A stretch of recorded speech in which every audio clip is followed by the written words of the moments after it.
This is the Lightning Cast. There, I did it. Are you sure? Yes. Okay. This is the official podcast for Lightning Comics and Games, your local resource for all the comics and games you could ever possibly want, assuming we have them here. Please don't take our oil. What? I don't know. I just want to throw that in. I've seen that episode. I am Andy. This is Ace. This is Violated. Mike. And this is The perpetrator. I'm LG. LG. the violated and the perpetrator. Life's gone. LG, life's This week on the violated To- and the perpetrated. The victimized. Tonight on our show, we're gonna do something a little bit different than what we normally do. But first, Win.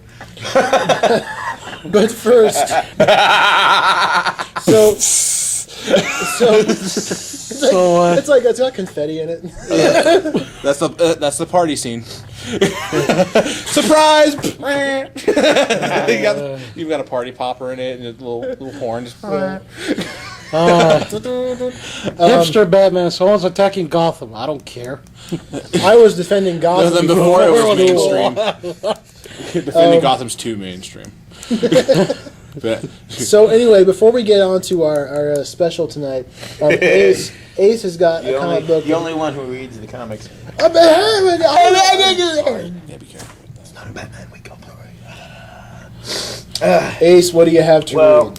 Round 6 of Avengers vs. X-Men, and This one's going the distance. yeah, It's going for speed. It's all not alone for comfort in the because time it's of got need. Cyclops in it. So, well, as we know, the 5 members of the X-Men became the Phoenix 5. Ooh. And, Phoenix 5? That sounds like the Are they worst. going to die and come back from the ashes? that's what they are calling themselves. Cult suicide. And it starts out where Is this like a band that's just a waiting plane to shows up fade at out? Utopia, the mutant wonderland, and it's Professor X, and he can walk. Walking in a mutant wonderland. I don't know when the hell that happened. I don't know. But he says, "Welcome to making the news. Welcome to Utopia." Meanwhile, Cyclops and the other Phoenix 5 are reshaping the world. They're providing food and energy and water to troubled parts of the world, and they're making it a better place. Tree huggers. Yeah. But Go green, hearts. die. Go green, die Professor red. X is communicating telepathically with Cyclops and goes, "I've made your dream, Charles. Here it is. It's all there for you." So they're, creating this whole utopia for the entire Earth. But the government is sitting there going, "The Phoenix Force is still a bad thing." Yes. You got an improved robot? Yes, Iron Man does, just in case. But if it fractures even more, what the hell are we going to do now? And so, upon hearing all this, the Phoenix 5, or basically Cyclops, or as we like to call him, Nightwing. Oh gosh. It does His look like suit makes it. him look like white. Makes him look Lightwing. makes him look like a dick. Well, that actually Matt Brady And now he's said wearing a that costume. on Facebook. He goes, Wolverine called him one for years. Now he is a dick. Yes, that's true. Yes. And Cyclops is he tells Hope that you're not a prisoner here, but yet in the same sentence he goes, "But you wanted the Phoenix Force power, but apparently you don't deserve it." And he's going all omnipotent, godlike on everybody. The government's going, "Yeah, it's a bad idea. Let's go attack them." Then the Phoenix 5 find out about this. "We built you a world. It's a perfect world, but you don't want it. Guess I what?" was just thinking that. Sorry, I Keep going. It was just I perfect. know.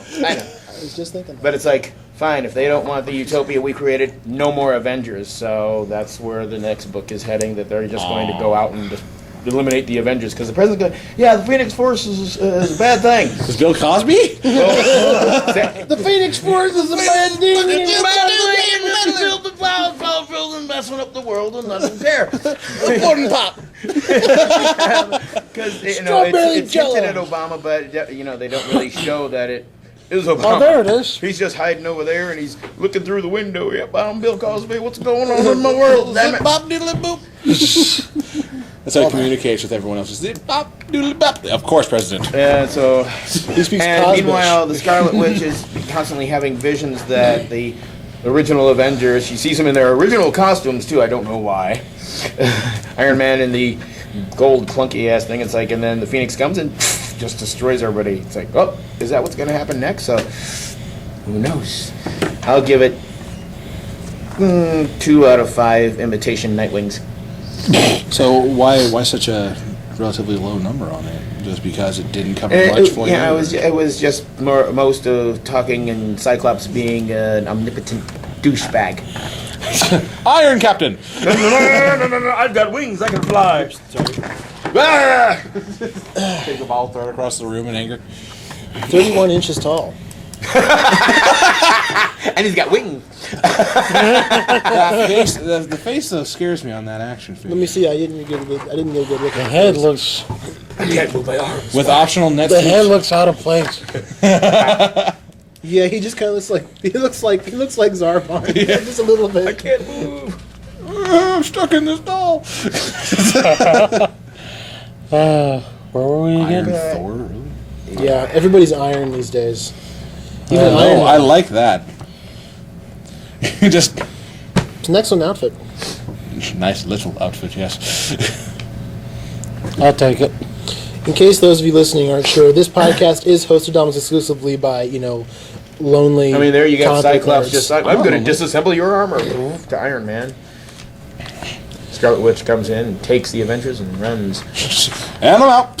So she's part of a Lantern Corps too? Possibly. Sorry, just that light that's surrounding her. Yeah, she looks a little bit like. Oh, great. Free digital copy. Whoopee. I bought the paper 2.5. copy. I need a free digital copy. That's not bad.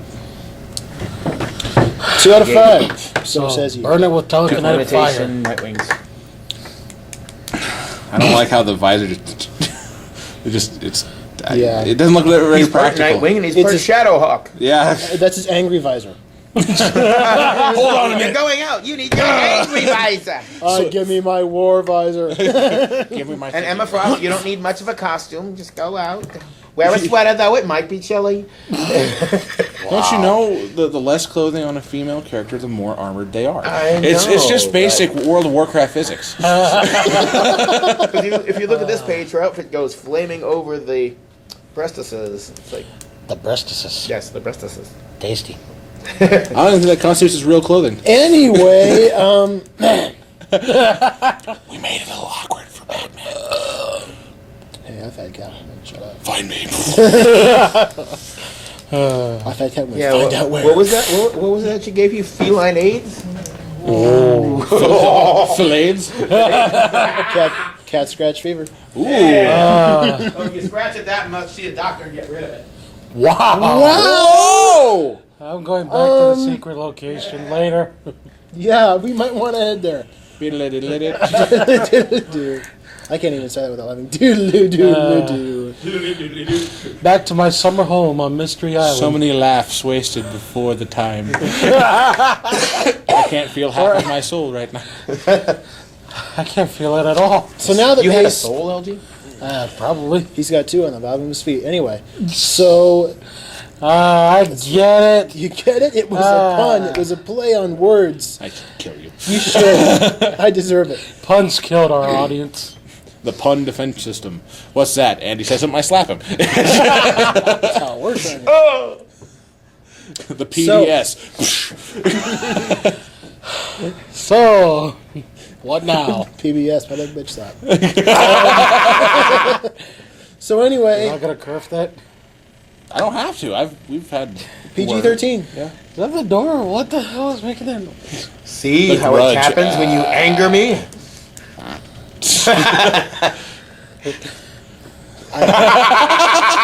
The first thing he does is points at me just to make sure that everyone Everybody understands knows that was mine. that sound came from me.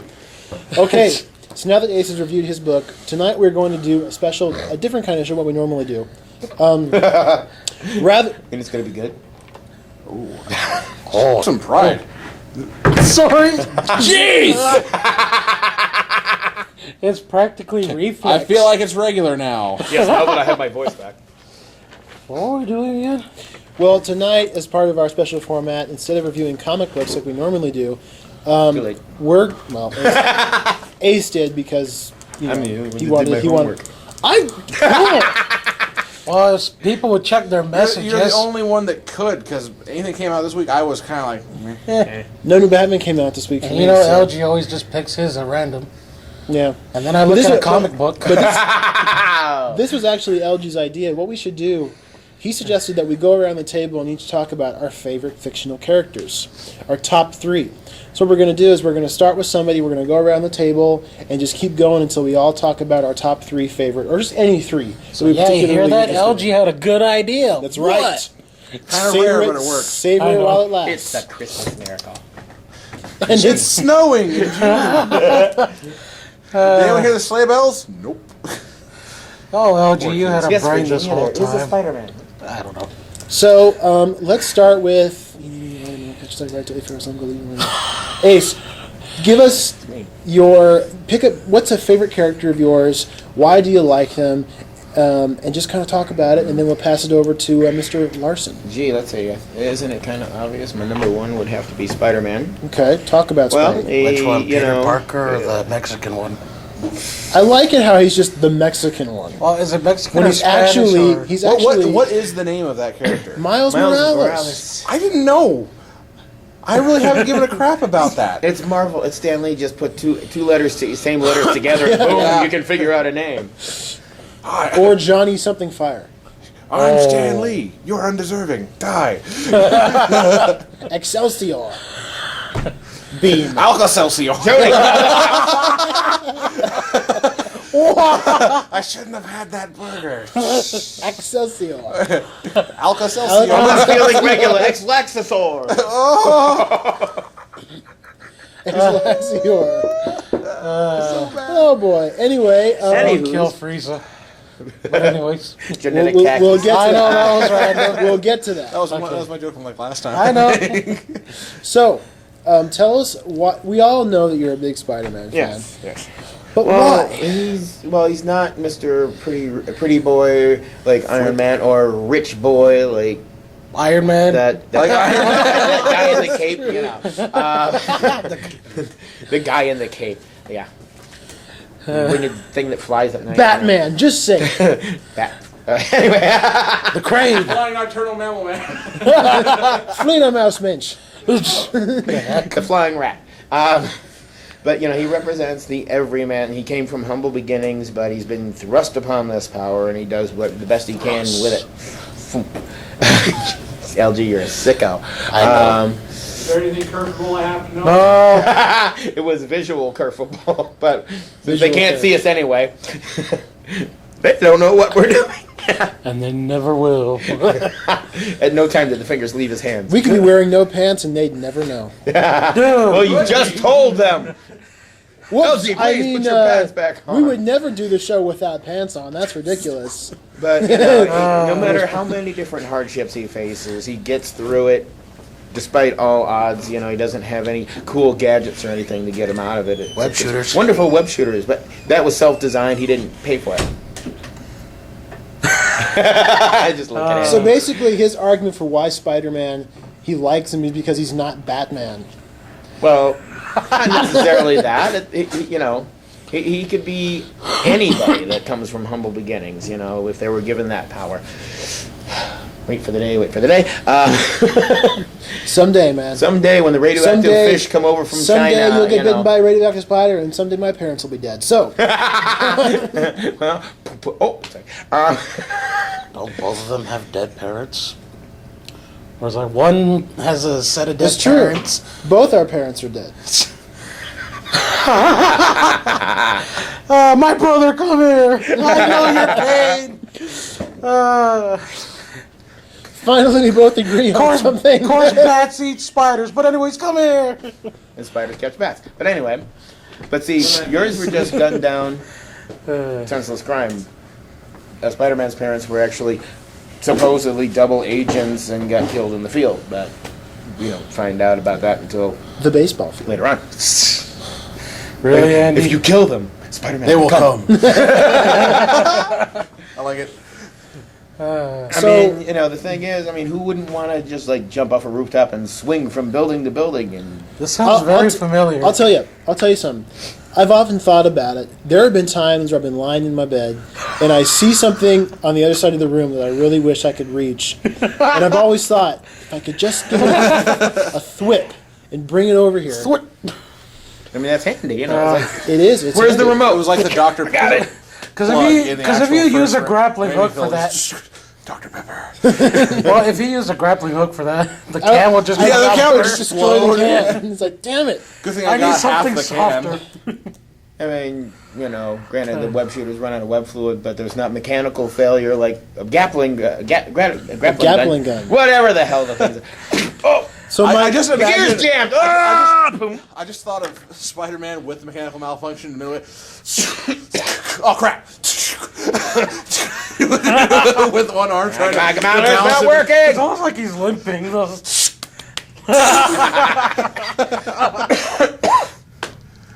How would you feel if you couldn't get another shot off just hanging from that?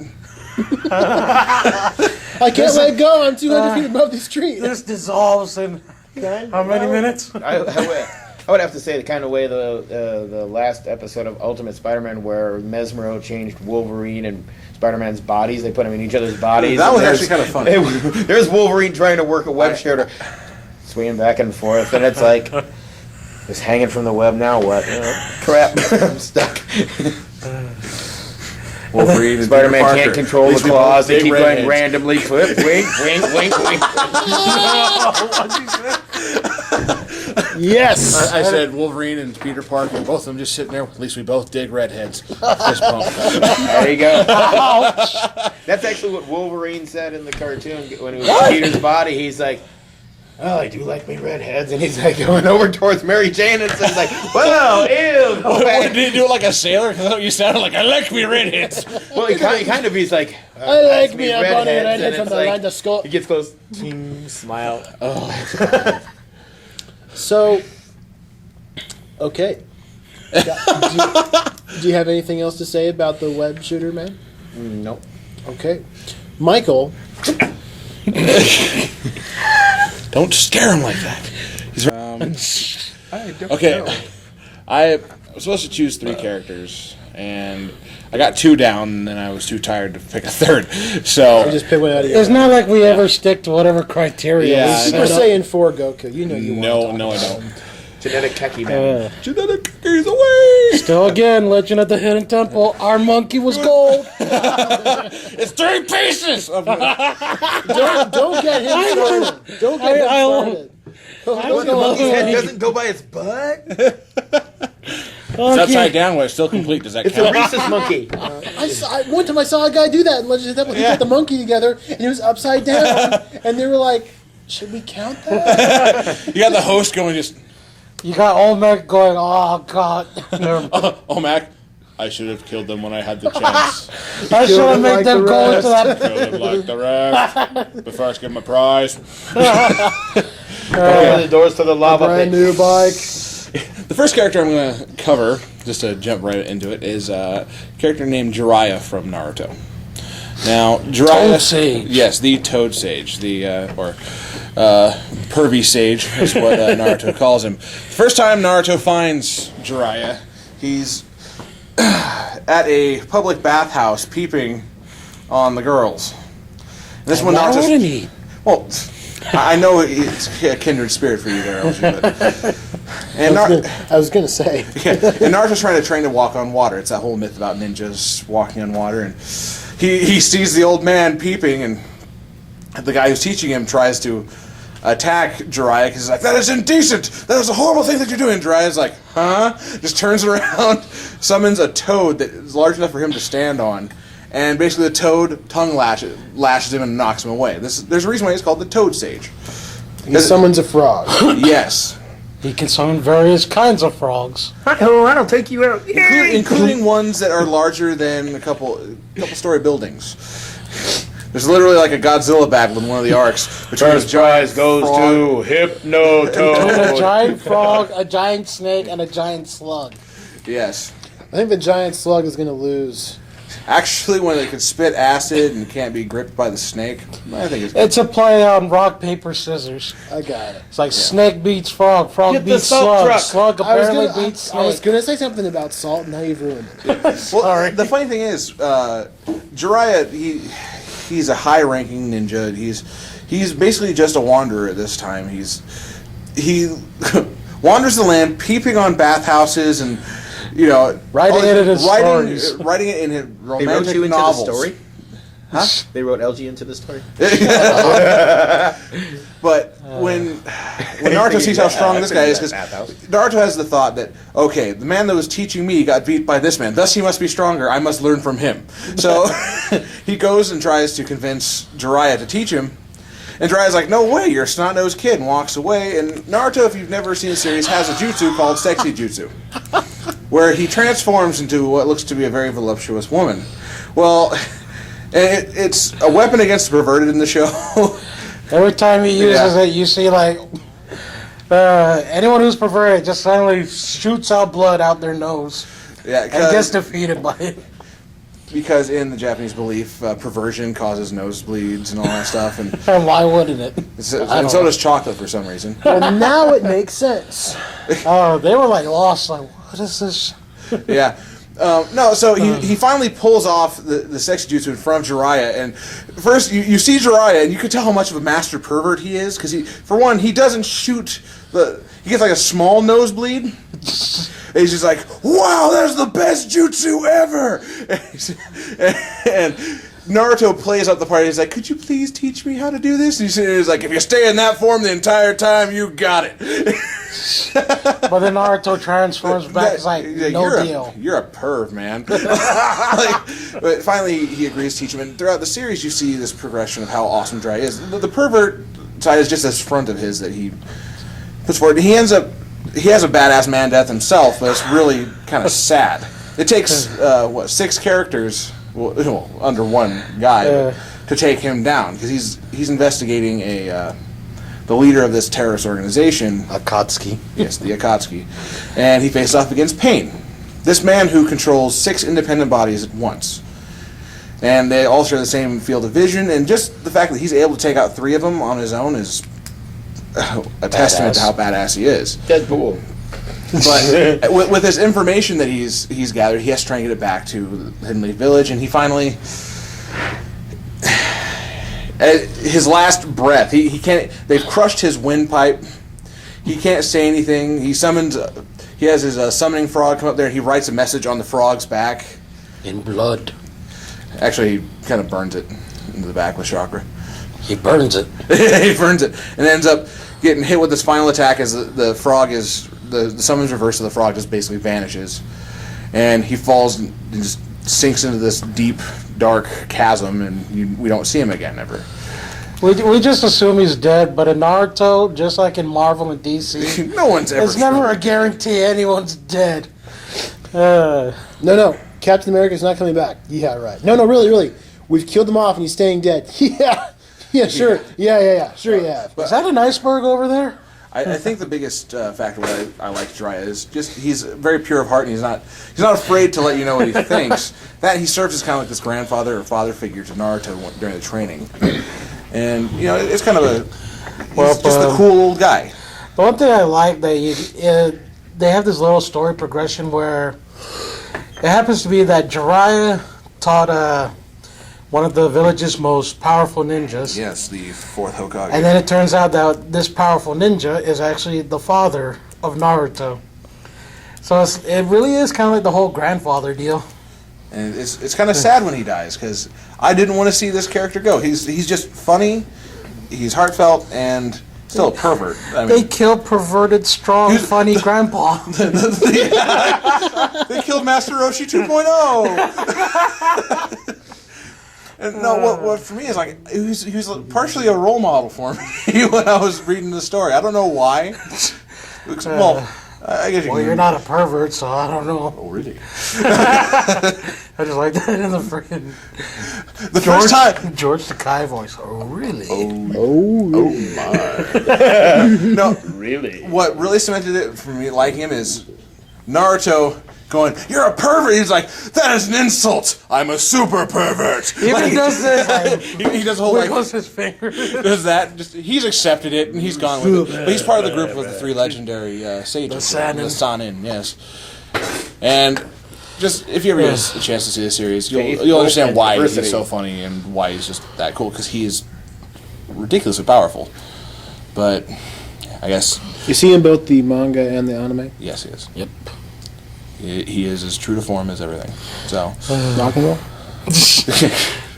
Rock and roll. any questions, children? Nope. Okay. No, Cool. no questions. Oh, LG. it's up to LG now. What I this one I gotta hear. What boy. is which scantily clad female anime character is your favorite? All of them. Well, obviously, none of them. Lies. Yeah. Well, I have to talk about one of my Your nose really. is growing. Oh, shut up. I always pay my taxes. I don't know what you But he's free Well, to fulfill a life of religious fulfillment. Okay, one of my favorite characters is from Avatar: The Last Airbender. It's Toph Beifong. She's what? Her name is Toph It is a Beifong. crime. And there's a reason why she's just so badass. Why is she just so badass, LG? LG. Okay, well, for one, she's a 12-year-old girl. She's blind, but she's an earthbender, and she's by far the greatest earthbender ever alive. There's one where she faces off against all these other earthbenders. It's kind of like in this episode they do like a little WWE. Yeah, they parody. pay homage to. They They have go a guy to- like The Rock. No, I think it was more like The Boulder is actually I think it was more like Macho Man Randy Savage. No, they admitted, they even said, like, we modeled him after The Rock. That's Yeah, why they well, called him he's The like the Boulder. boulder. Like, he even talks like that. He's like, "The Boulder will take you down in a rock-a-lanche." He's just, Well, here's yes, where a you- rock-a-lanche. Here's where you first see her. You have like the original cast. They're going to this underground tournament called Earth Rumble 4. Water drive. Yes, Earth Rumble 4. And you see the boulder, and he's beating all these like other earthbenders / wrestlers. And then it's Can like, you tell where the boulder boulder is looking? and then it goes to where it's like, we got a special treat for you. Fighting the boulder next for the championship. It is the Blind Bandit. All of a sudden, you see like this little girl coming up. She's holding a championship belt, hands it off to like one of those, like referees or something. And then you see the boulder's like, the boulder is conflicting about fighting a little girl. And then she speaks up. She is very sarcastic, confrontational. And then the Boulder's Everything next. she says. Boulder's next quote is like, "The Boulder's over his conflictions." Yeah, it's like, sure, he's like, sorry, I didn't hear you, the pebble. And then he's like, the boulder is over his confliction. And then he's about to do this one move. She earthbends like the floor under him to where she forces him to do a split. And then he's like, ooh, and then launches him out of the He ring. goes for one step, and she detects where that is because she can see through the rock. Yeah, it's like And he goes for the next one, echolocation. and you just see her take her foot, hit the ground. You see it come up, hits him in the other foot, so it comes up just wham. So he Lays does out a just split. oh! And then he gets like a... Eyebrow goes up. She launches like a little rock spike, hits him in the ass, and launches him out of the ring. And throughout the series, they keep paying respect to her blindness. There's one point where they get stuck under this huge drill, and one of the characters is like, "Oh no, I can't see anything," and she's like, "Oh no, what a nightmare." It's kind of like a running gag, but there's like one episode. Let me see. Oh. There's like one episode where they're trying to find something. She's like, "Look, there it is." Everyone's looking. Then they look at her. That's what it'll be like when one of you finds her. Then she's like, blind, waving her hand in front of her face. Then you got later on in the series, Appa has gone missing, so they're trying to draw up these pictures, and Sokka, he sucks at art, and he's like, what do you think? And they're like, this is horrible, and Toph goes, I think it looks great, and he's like, thank you, do you have to do that? They just always constantly play that out. But she also invents a new way of bending. Yeah, there's like one scene where she gets captured by these guys, because here's how it is. Toph Beifong, she comes from a very rich family. But her family treated her like a fragile doll because she's blind, she's small and petite. And she kind of grows up to be rebellious, and then she learns earthbending, sneaks out, becomes the blind bandit. But anyways, she runs away with the Avatar and his friends, and the mother and father is like, we'll pay anything to get her back. So these two guys, they capture her just to get the reward. They make the comment, it's like, doesn't matter how good of an earthbender you are, you can't bend metal. Because they leave her in this giant steel cage. I didn't know that. No earthbenders couldn't mess with metal. Not normally, no. Because metal is just too dense, too pure. But what Toph does is she sees through vibrations. It's kind of like echolocation, but she feels and sees everything through vibrations in the earth. So she starts whatever beating she's the surrounded. cage that she's in, so she starts feeling the earth that's in the metal. Yeah, and she knocks it around. You see the vibrations, and it's going over these particles that are in the metal. Basically, the impurities of it all. And then she's like, "Okay, let's do this." Hits the cage, puts a dent in it. She pulls back. It's like, "Whew, you are the greatest, Toph." Rips open the cage, and I like it. She rips open, escapes. The two guys who capture her are looking at the cage. It's like, where'd she go? She comes back, does this little avalanche thing, forces them into the cage, then closes it up around them so they can't move. And it's kind of funny. One of the guys is like talking to the other guy. I'm gonna be stuck in here forever with you, aren't I? Then the other guy goes, I need to go to the bathroom.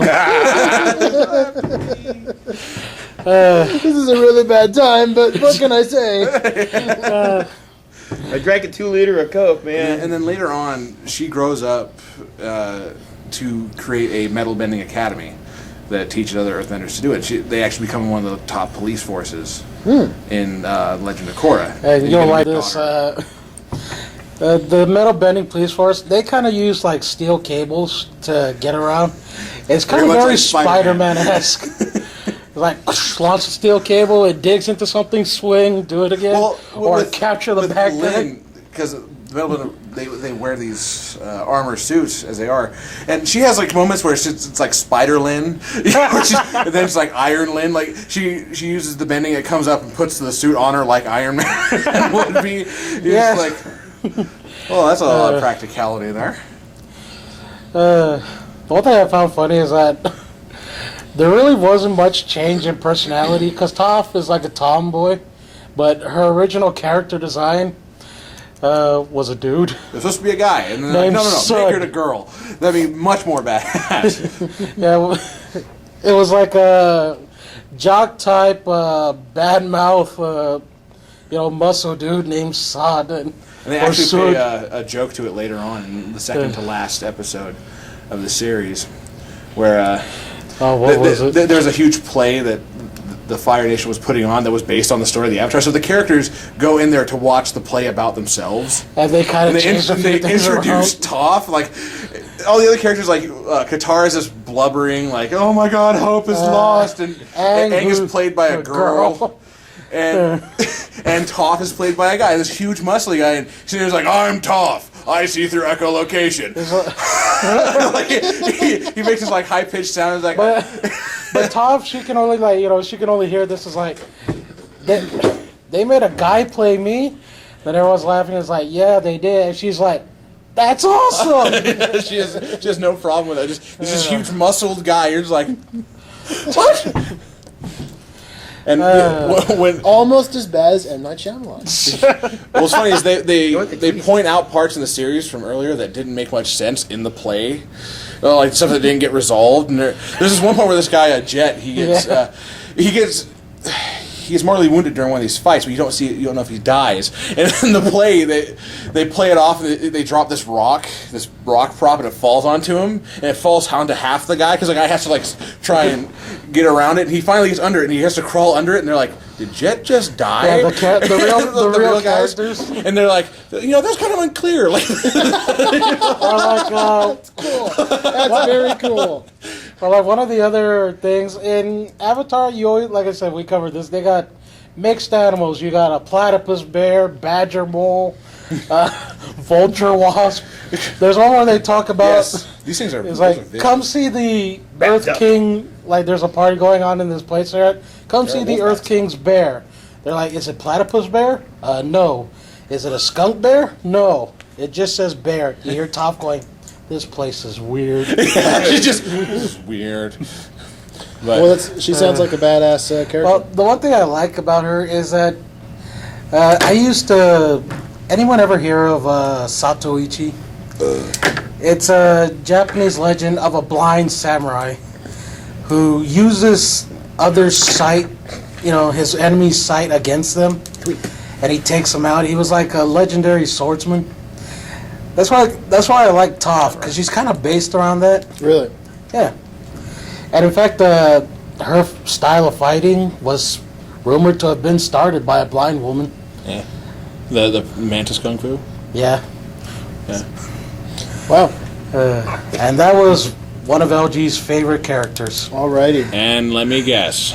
Andy. Moving on to Andy. Who are we going to talk the about? Boulder. Let me guess. It's going to be Robin. No, it's not. Catwoman. No. Killer Croc? No. The Joker? No. Dr. Freeze. No. Doctor. Yes. I love I'm making sure you're paying attention. I love that soda. It's not going to be. Netsuit Batman. Yes. Mexican Batman. Party Batman. We're not going to do that. Would you like the calamari or the squid? Calamari is a squid. Would you like Bruce Wayne or Batman? Bruce Wayne is Batman. Since we're going to do 3 different characters apiece, I'm not going to talk about Batman for the first time. Okay. He's going to talk about Bruce Wayne. I'm not going to talk about Bruce Wayne. Ruin the surprise. Dark. I'm going to talk about one of my favorite characters from outside of comics, although he does appear occasionally in comic books. The Rock. The Boulder. I want to talk about the Shadow. Oh boy. Sweet. Do you guys know who he? I'm assuming you guys all know about the Shadow. I do. Really? I only saw the movie. I don't know. The movie actually, it's crazy. The movie's actually fairly accurate. Let me give you a little bit of history. He's like the Batman. End of story. Not really. I don't know. I don't care. I don't know. No. Okay, I thought it was a rich dude going around finding. I'll go into it. The Shadow is well, there are really 2 different versions. Well, there's really 3 different versions of the Shadow. That's a lot. The original Shadow was the pulp. Punch you in the face. The original. I'm just kidding. I wouldn't punch you in the face. Testicles is a different thing. Testicles. Yeah. The At least I original. have them. The original Shadow. Wow, Can we that keep was uncalled for. Okay, Ow. move along. I want to hear this, actually. Ball bearings. The original Shadow from the pulp magazines from the 1930s was a guy who wore a big black fedora, a black cape, a black suit, and a red. And he looked fabulous. He looked fabulous, and his matching black pumps very tasteful. So We didn't know. Okay, we didn't know what fabulous was back in the 30s. oh, yeah, Yes, they did. They I did, know. but men were not fabulous in the 30s. So anyway, Except for the Shadow. and he wears this red scarf over his face to conceal his identity. We can't see him from here. And he carries twin. What are Hands. they? Revolvers. They're not. pistols. They're huge. Like, what do you call those, Mike? What do you call those BFGs. giant handguns? Like You like Magnums? Desert Eagles? nickel. They're twin nickel-plated 44 automatics or something like Yeah, there would be a that. 44. They're huge handguns that he carries around and he shoots people with them. I would hope so. Yeah. Then ask questions later. In the Oh, original series, the original pulp series, the Shadow was a guy who had a special power. He could use mental influence to keep people from seeing him perfectly right.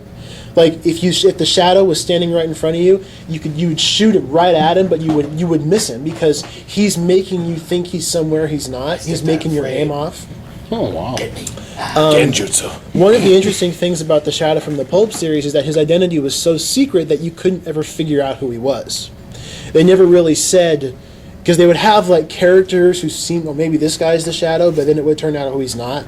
The Shadow would keep turning up, and they never really told you who he was in the Pulp series. And it was a massively popular Pulp series. I mean, it's such a great visual. Was this also like a radio show back then? I'm getting to that. Okay. The Pulp series for the Shadow was really, really popular. So popular that they started one of the early radio dramas of the Shadow. Unfortunately, radio is a very different animal from pulp magazines. I mean, it's kind of similar because it's the theater of the mind, but in a radio show, one of the rules is you're not supposed to talk about how something looks. Because that just bores people. I'm seeing this. This guy wears a black hat and a black cape and a black suit, red scarf. They didn't do that in the radio show. The radio show, The Shadow, originally voiced by Orson Welles. Orson Welles. Kung Pao into the fist. Got it. Whee! The radio Shadow was a wealthy gentleman named Lamont Cranston, who had this hypnotic power to cloud men's minds so that he would sort of become invisible. I mean, he was still there, but if he was affecting you, then you couldn't see him. He was there. You know, it wasn't like he was invisible, but you wouldn't be able to see him because he was clouding your mind. In the radio show, they never talk about him wearing a costume. They never talk about him, carrying guns. The radio show is all about this mysterious, cackling voice who messes with criminals and talks and makes them do stuff. And Now touch your head. the intro to the Shadow radio show is, I don't know, Ace, would you say it's the most famous radio intro in history? Who knows what evil lurks in the hearts of men? The Shadow knows. Does this sound like I'm on old-time radio? Never. Who knows what evil lurks in the heart? And also, the weed of crime bears bitter fruit. Crime does not pay. The phrase "crime does not pay" comes from the Shadow radio show. Oh, sweet. They're gonna bite her. Did not know that. So the Shadow radio show was on all the way up until the early 50s. It was on radio for like over a decade, a really long time. It was immensely popular. I've got a bunch of episodes on CD. It's a great show. The third version of the Shadow is sort of like the modern Shadow. The modern Shadow is kind of like a combination of the two guys. It's Lamont Cranston, a guy who can affect people's minds, keep them from seeing him, but he wears the outfit. He's got the two big guns. That's pretty much the Shadow you see in the Alec Baldwin movie. Yeah. Oh, okay. The only difference is that the character in the modern Shadow is actually believable as opposed to the one in the movie. What I like about the Shadow, Baldwin. All the Baldwins are dead. yes, all the Baldwins are dead. No, the Canadian government has apologized for Bryan Adams on 7 occasions. We're not going to explain it. We're just going to keep going. Look it up. Look it up. But one of the reasons I like the Shadow is, I mean, I have a thing for black-clad nocturnal vigilantes. Kinky. We have such sights to show you. Oh crap! Get that cube away from me. But I mean, It's a Rubik's Cube. the cool thing about the Shadow is that, as opposed to characters like Batman or other, crime fighters, he doesn't really use violence very often. He uses psychological, manipulation to get to Carry a couple of big guns to confess. just in case. That he does. One of my favorite scenes in the Shadow movie See me? is where those two gangsters are going to throw that guy wearing concrete shoes off into the river, and then they just hear him laughing. And it's cool, if you listen to that movie in stereo, you can hear the Shadow's voice bouncing back and forth, so you can't really tell where he is. And he's like saying stuff like, you committed murder, Duke, and now you're going to confess to it. You will, because if you don't, I'll be there. It's cool. He's a really scary, really intimidating character, and I really hope that someday they make a good movie out of him, because I think there's a lot of potential. The current comic book series, The Shadow, is awful. I'm looking for that word. Stupid. Horrible. I There don't, we go. I don't want to get curved. So imagine feces-like Yeah. is basically what it is. Relating to a bovine. If Daniel Baldwin did it. So, yeah, but I always liked the character. If you ever get a chance to listen to some of those old Orson Welles, The Shadow was voiced by a couple of different guys throughout his radio career, but the most famous stuff is the Orson Welles stuff, and it's just it's creepy listening to him do that Shadow voice, where he just kind of goes. Even creepier than Vincent Price. He was Vincent Price before Vincent Price. He was Vincent Price before it was cool. So yeah, that's The Shadow. Always loved The Shadow ever since I was a kid. It was funny because the movie really made me a Shadow fan, but You found out the movie sucks I found out the movie later on. sucked as I got older. But saw it on Right up there with the Netflix. Phantom. oh god, And Batman and Robin. even Batman and Robin isn't quite as bad as the Phantom. Okay, then. I never saw him. Point taken. All right, I did. And Or I Punisher cried. Warzone. I like Punisher Warzone actually. I Because thought because it's so ridiculous. But Yeah, it's just over the top. But But anyway, that's The Shadow. He's one of my. I'd put him in my top 3 favorite fictional characters. So Ace, give us another character that you like. That's not Spider-Man. Well, you already talked about Spider-Man. So I know. Let me guess. Venom. The Lizard. Carnage, That guy. hi, Big Spider-Man, boy. No. 2099. I don't know, kid. Dave from the gas Transition station. man. Hi, I'm Dave from Well, the gas station. I really can think of really too any fictional characters, and then when you were talking about the Shadow, one actually popped in my head. He's Shadow-esque, and he's Darkwing Duck. Daring Duck of Mystery. Oh no, he's singing again. Let's get dangerous. Can't feel my spleen. Yeah. But you know, Another failure. it's kind of the similar. You know, I like it because he's kind of like the Shadow, but he's a screw up, not necessarily Yeah. great at anything. There's a lot. There's a lot. And of he's got Shadow in a Darkwing Duck. wonderful rogues gallery of villains as well. He really does. You know, and it would be kind of cool if they actually did a film version. Yeah, how come More or DuckTales less. got a movie and Darkwing Duck got nothing? Seriously. Well, DuckTales, when they put it in comic book form, also helped to cancel the Darkwing Duck comic book. They did a crossover, and then it got canceled. But you know, it was one of the best cartoons that Disney had put out in the '90s. It was memorable, it was enjoyable, and you know. Well, how many people? I mean, there were so many great. I am the terror that flaps in the night lines. Oh yeah. I think my favorite one was, I am the terror that flaps in the night. I am the key on the tuna can of justice. Exactly. I am the winning dice roll of the Feast of the Dragons of Crime. I am the stain on the underwear of darkness. Underwear had a couple enchiladas earlier. Yeah, there were. I agree with you. I That mean, was a great show. there were I even am the references to, you know, other cartoon characters. One episode, he's following a Moriarty, and even some of the names were good. Moriarty, Yeah. and you know, his sidekick Launchpad. You sure it looks kind of dangerous? Well, you know, Launchpad. There's a chicken once said the job was dangerous when you took it. Wow. And like these guys are going, who's that? Super Chicken. Because he had his sidekick, the lion, that always, oh, no, it's too dangerous. You knew the job was dangerous when you took it. Oh, it's got to be done. But it's just highly enjoyable. Who's your favorite villain?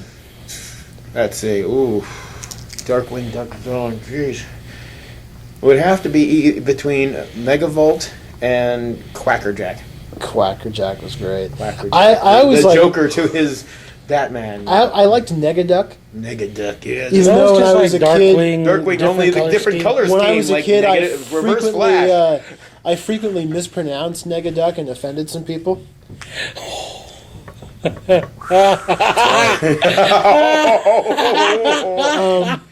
I'm not laughing. I liked Kerf. I liked Bushwick. I don't know why. I just thought So he do was- most men.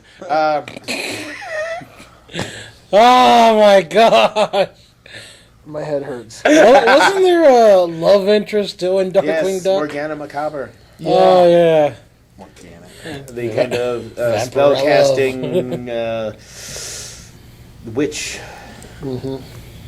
I also liked the Liquid Dog, whatever his name was. The Liquidator! Liquidator, yes. I sell this bottled water and I'm putting toxic waste in it. And look, I'm Liquid Puppy. I can fit in this bottle. Still be, So you know, Pluto, not Pluto. Oh yeah, so Pluto Walrus pretty much Bulba. became Taurus Hydro Man. Bulba was great. The walrus guy. I can't remember the walrus's name. Tuscarnini. Tuscarnini. Oh, so many. He had such a great rogues gallery, and you know a lot of it was like Batman ripoffs. But Yeah. even so, But some of them were even Spider-Man rip-offs. Megavolt. yeah, Megavolt was very Electro. much. Was Don't call me Sparky. You know? Don't call me Sparky. Exactly. Okay, Sparky. Don't call me Sparky. He's like a spastic mouse. It's like, Yeah, I too really many liked. experiments. I really liked the comic book series too when it was going on. It was Yeah. pretty good. It's a shame that DuckTales killed Cancel it, yeah. DuckTales kills everything. But It's in the shower. Just shh. DuckTales is not true to life. You cannot leap into a pile of gold and it will be liquid. That is solid metal. Oh. Here's how I see it. Scrooge McDuck takes Darkwing Duck to a Chinese restaurant. Guess who's on the menu? And then Scrooge, as they surround him, Scrooge leaves. McDuck. Wow. I know that was morbid. Ooh. Thank you. and Darkwing $7 for Best full of the duck. worst crime Oh, fighters. such a funny show. I remember I saw this one episode. It was the one where they went miniature golfing. Remember that one? And Season 1? Yep. Drake Mallard, his secret identity, he has a miniature golf ball, like one of those orange ones, on his beak because he's been knocked out lying on his back, and Gosling's about to whack it off his face. And he's like, did I ever tell you the story of the little girl, the putter, and the firing squad? And I'm like, wow. that's a good way to treat your Harsh daughter. parenting. So yeah, Actually, his daughter, or just like his the adopted Adopted daughter. daughter. Okay. Yeah, that was a great show. I didn't even think. I was they'd having a do- little trouble with the milk. Wow. Because when he set up breakfast, it was like done almost Pee Wee Herman style, but it was like the firing range. That's Yeah, right. Complete True. breakfast. You gotta And it's catch like, it with the frying pan. That's No, right. I've almost beaten my time. Oh, I forgot the milk, and the milk would launch, and the whole refrigerator would land on top of them. Great theme song too. Oh yeah. Everyone loves that song. Darkwing Duck. Okay then. What? Well, awesome. Mikey, give us another one you like. SpongeBob. Okay, Aquaman. Same thing. Oh. Monocle Boy.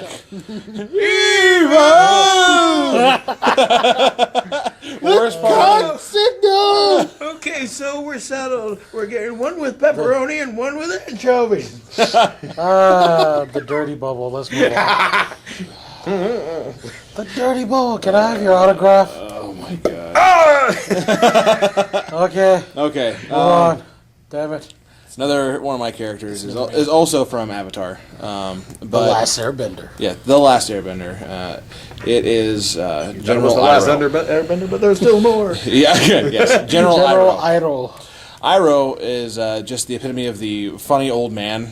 In The wise, funny Yes. old man. he's seen a few things. We'll just What put do it you like do that. on a boat? I row. Oh gosh, really? Do not do that. The tale of Iroh is actually kind of a. Oh, sure. partially- He doesn't get death threats, but I did. He's already got all. I'm gonna kill you too, Ace. There we go. You feel better? No.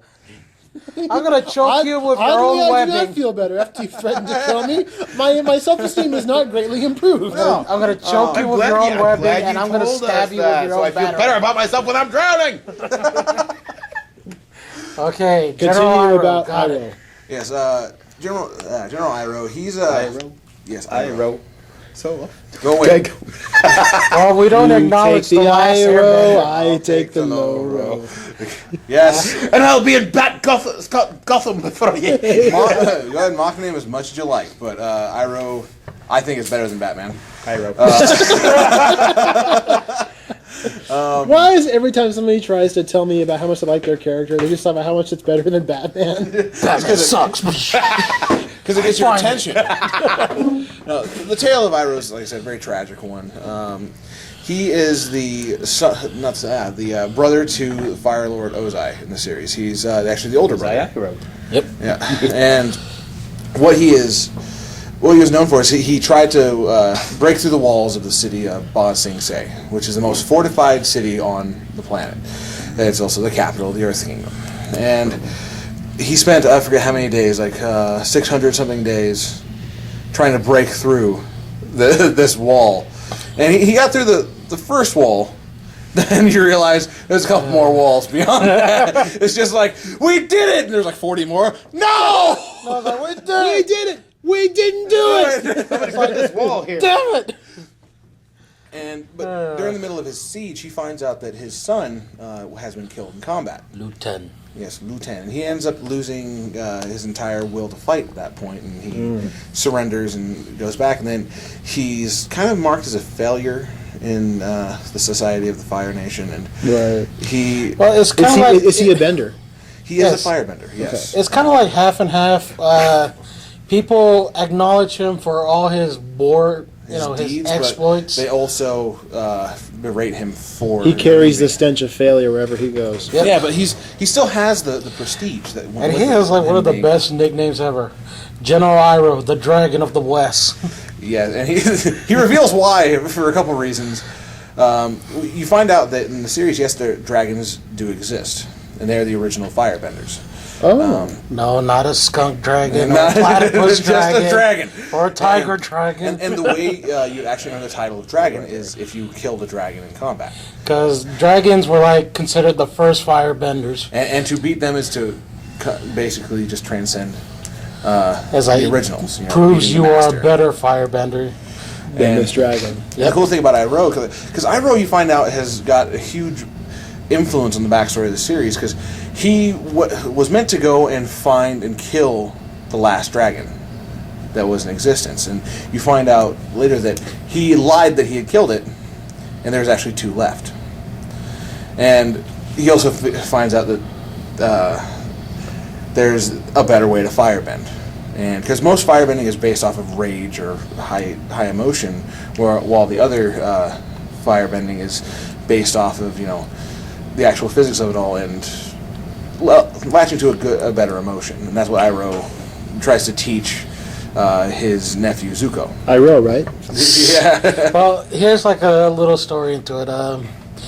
You got Aang, he's the last airbender, the Avatar.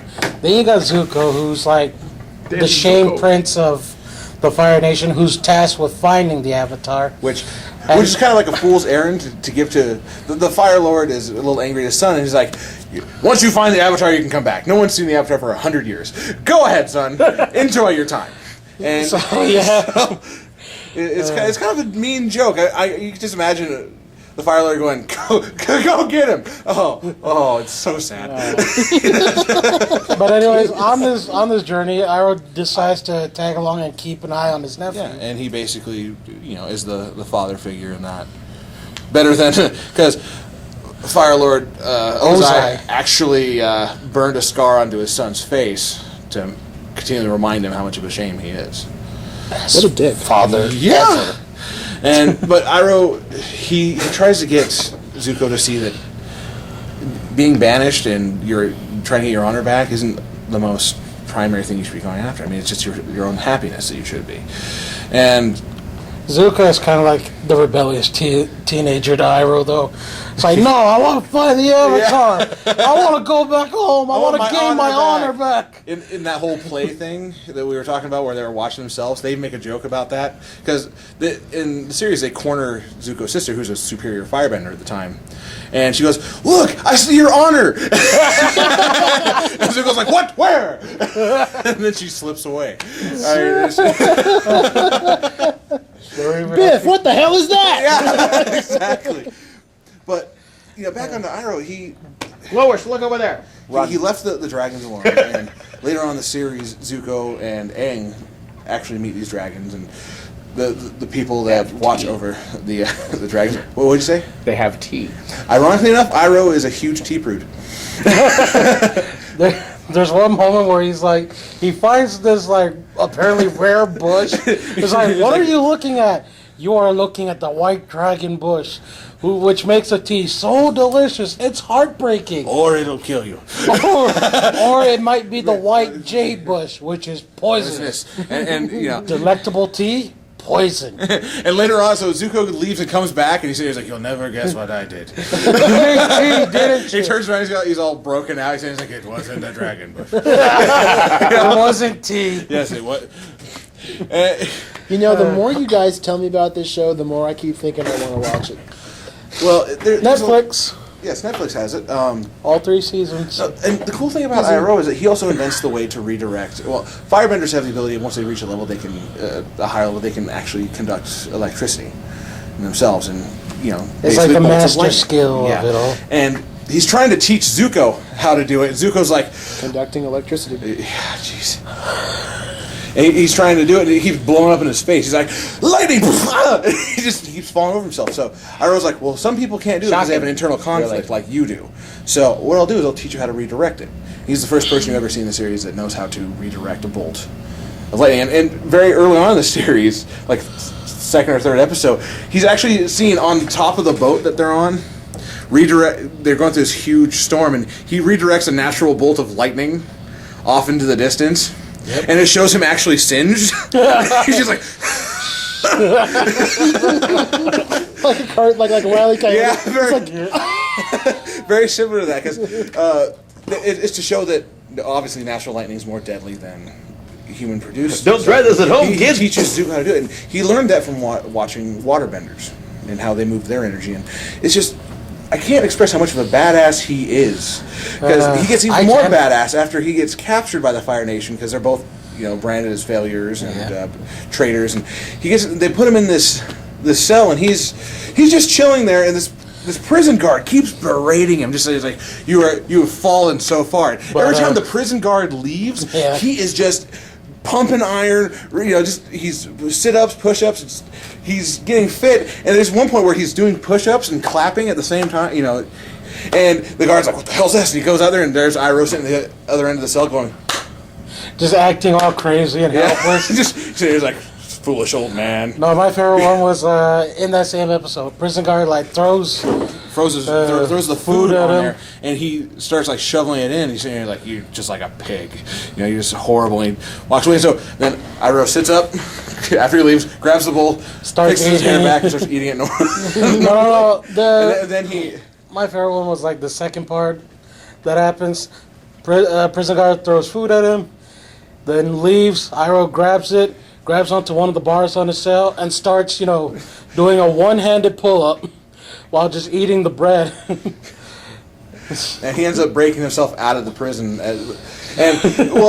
There's this huge event called the Day of Black Sun, where if there's an eclipse, firebenders can't use their abilities. Yeah. And so Iroh's just waiting for this time. There's this really nice prison guard that's actually been very hospitable to him. And he goes, you don't want to be here later.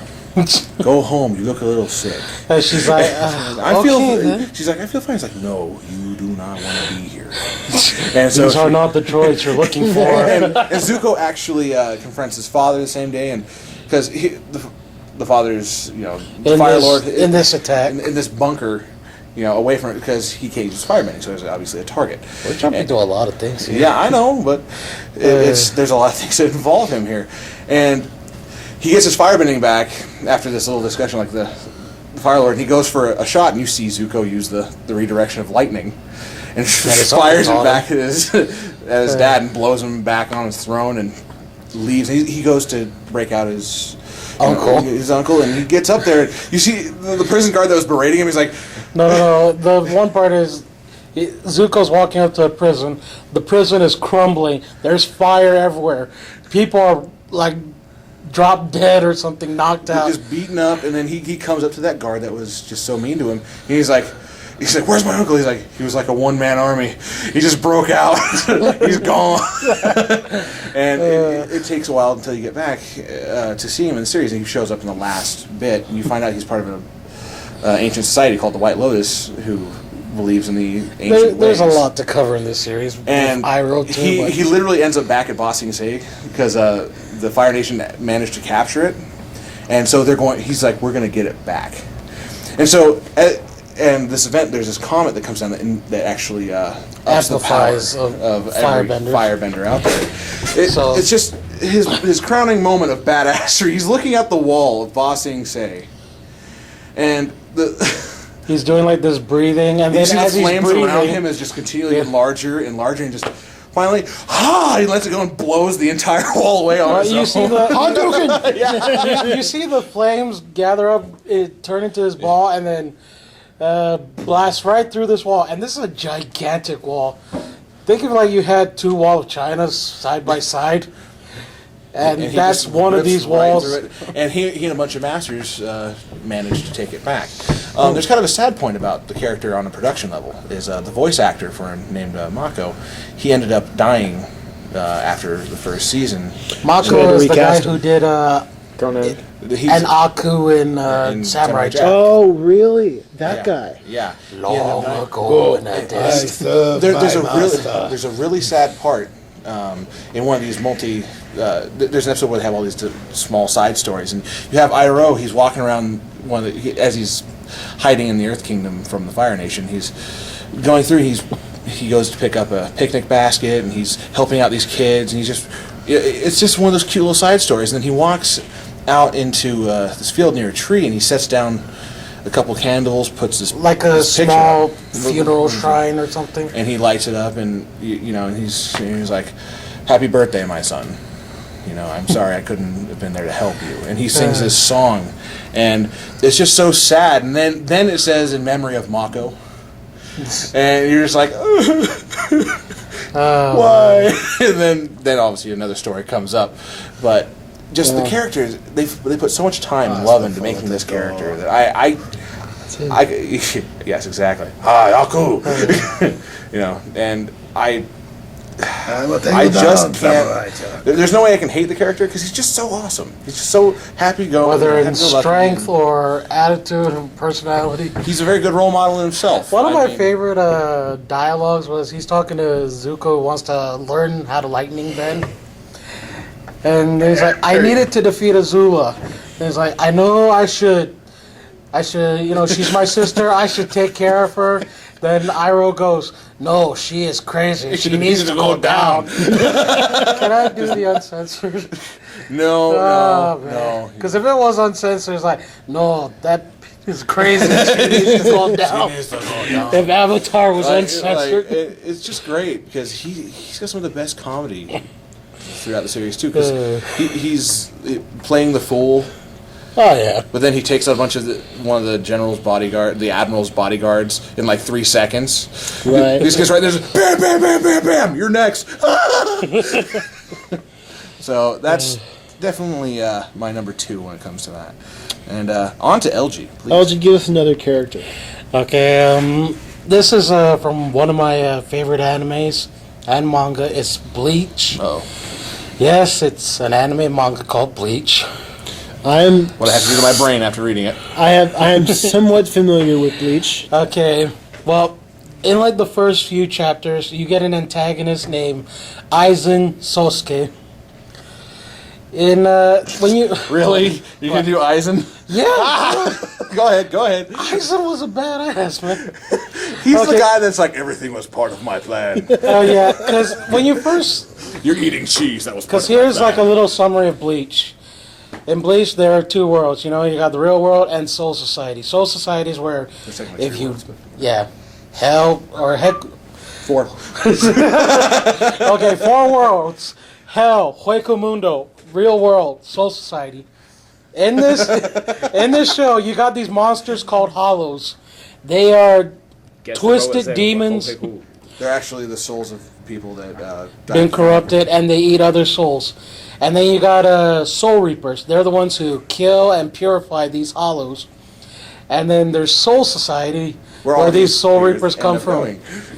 And there's like the main governing body is called the Gotai 13, or pretty much what was 13 it Court called? Guards. Yeah, the 13 Court Guards. And then there's hell for Donald Trump. Hoikomono is like the world for the Hollows. But anyways, Soul Society, 13 guards. When you first see Aizen, he's the captain of one of these divisions. It's called the 5th Division.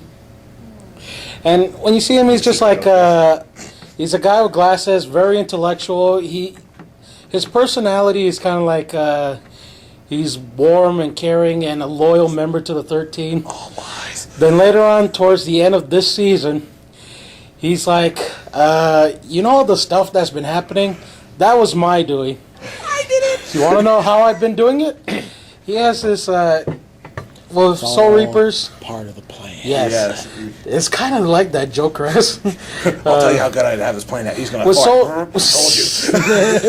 with Soul Reapers, they have a weapon called a Sanpakto. It's pretty their much, it's like an extension of their soul, their power. And his Sanpakto is one that does a perfect hypnosis, where all the 5 senses are fooled. So, you look at something, smell it, blah, blah, blah. It's all an He illusion. can alter your perception. He can make a fly seem like a dragon. He can do... That's even one of his quotes. With my perfect hypnosis, I can make a fly look like a dragon, or I can make a dead body, my dead body, fool you all, or something like that. There's one where he does like a daring escape because they figure it out what his plan is. They kind of like capture him. See? And then all of a sudden, like the sky rips open and this beam of light comes crashing down on him. am Jesus. And he starts levitating away. He does this like badass moment where he takes the glasses off, breaks it, slicks back his hair. He's like, I am now a villain. Yes, pretty much. But he does like one of my favorite quotes is talking about, how God is no longer in heaven, blah, You blah, ever blah. see the movie The Usual Suspects? You've never have? There's a part where during the entire film, they're questioning this guy this cripple, as they keep calling him, and The cripple. Yeah, and he's just putting on this whole facade, just putting on, and finally, they're like, okay, we'll let you go. You didn't do anything. We know other stuff, and you can leave. And as he's leaving, he's hobbling away, and then he starts walking normally. Takes the cane, throws it away.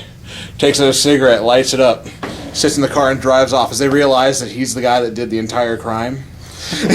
Well, that's how like Heisen does it. the detective's like, holy crap! And he gets out there trying to track him down, and he's already gone. It's just this whole transformation of me. Yeah. Just this walk, and then... The reason why I like Aizen, though, is like he's kind of a... when you see him at first, he's like, okay, this guy is cool. Later on, you see him, he is a manipulative bastard. He doesn't see the wrong in manipulating someone. There's even one where all these captains, they have a lieutenant. His lieutenant is like, this little teenage girl who looks up to him, just idolizes him, loves him. It's like, I want to be a captain just like you, or, a fighter like you, blah, blah, blah. And he's like, well, good for you. Stabs her. Then he's like, leaves. And the one thing that I like about him is he's pretty much unequal in almost anything. Power, abilities. There's one where he's fighting against another captain. And this other captain, his name's Komamoru. He's like a gigantic wolf dude. That's before you can really describe him as just a wolf dude. Yeah. And then he's about to attack Aizen. Aizen's like, he does this spell. It's like Keto, number 99, black coffin. All of a sudden, like, you see this black square surround Komamoru. Then when it dissipates, Komamoru's like standing still. All of a sudden, cuts appear on him. He's bleeding everywhere. He falls over, it's like, da-da. And then one of Aizen's brutality. One of Eisen's henchmen, his name's Have some Gin. lemonade. Shh. One of Eisen's henchmen, Gin, he walks up, is like, you learned keto number 90, number 99? That's scary. He's like, yeah, but when I used it, it was only at 3%. It's destructive power. But he still manages to defeat a captain like It that. puts kind of like the Frieza factor into Bleach. I can literally later on it turns into that with his transformations. Yeah. He has a lot of them. He turns into butterflies, as we call them. Then you get like the second season of Bleach, because Hollows are the enemy of Soul Society. He joins up with the Hollows. He gives them powers and he gives them like Soul Reaper powers and turns them into these beings called Arrancar. Then he takes like his strongest Arrancar and make a team called the Espada. There's like one... Yes, the sword. Yes. There's like one meeting he has with the Espada where they're discussing this break-in into their palace. It's like, so we have intruders. And his first thought is, let's have tea. Intruders have broken into Las Noches, which is the name of this castle. tea? Yeah. Then here's like how he presumes his power. It's like, follow me, and there are no enemies, because I am strong enough to where I can wipe away all opposition. So I'm cool like that. so in other words, with me, there are no enemies. Plot dart.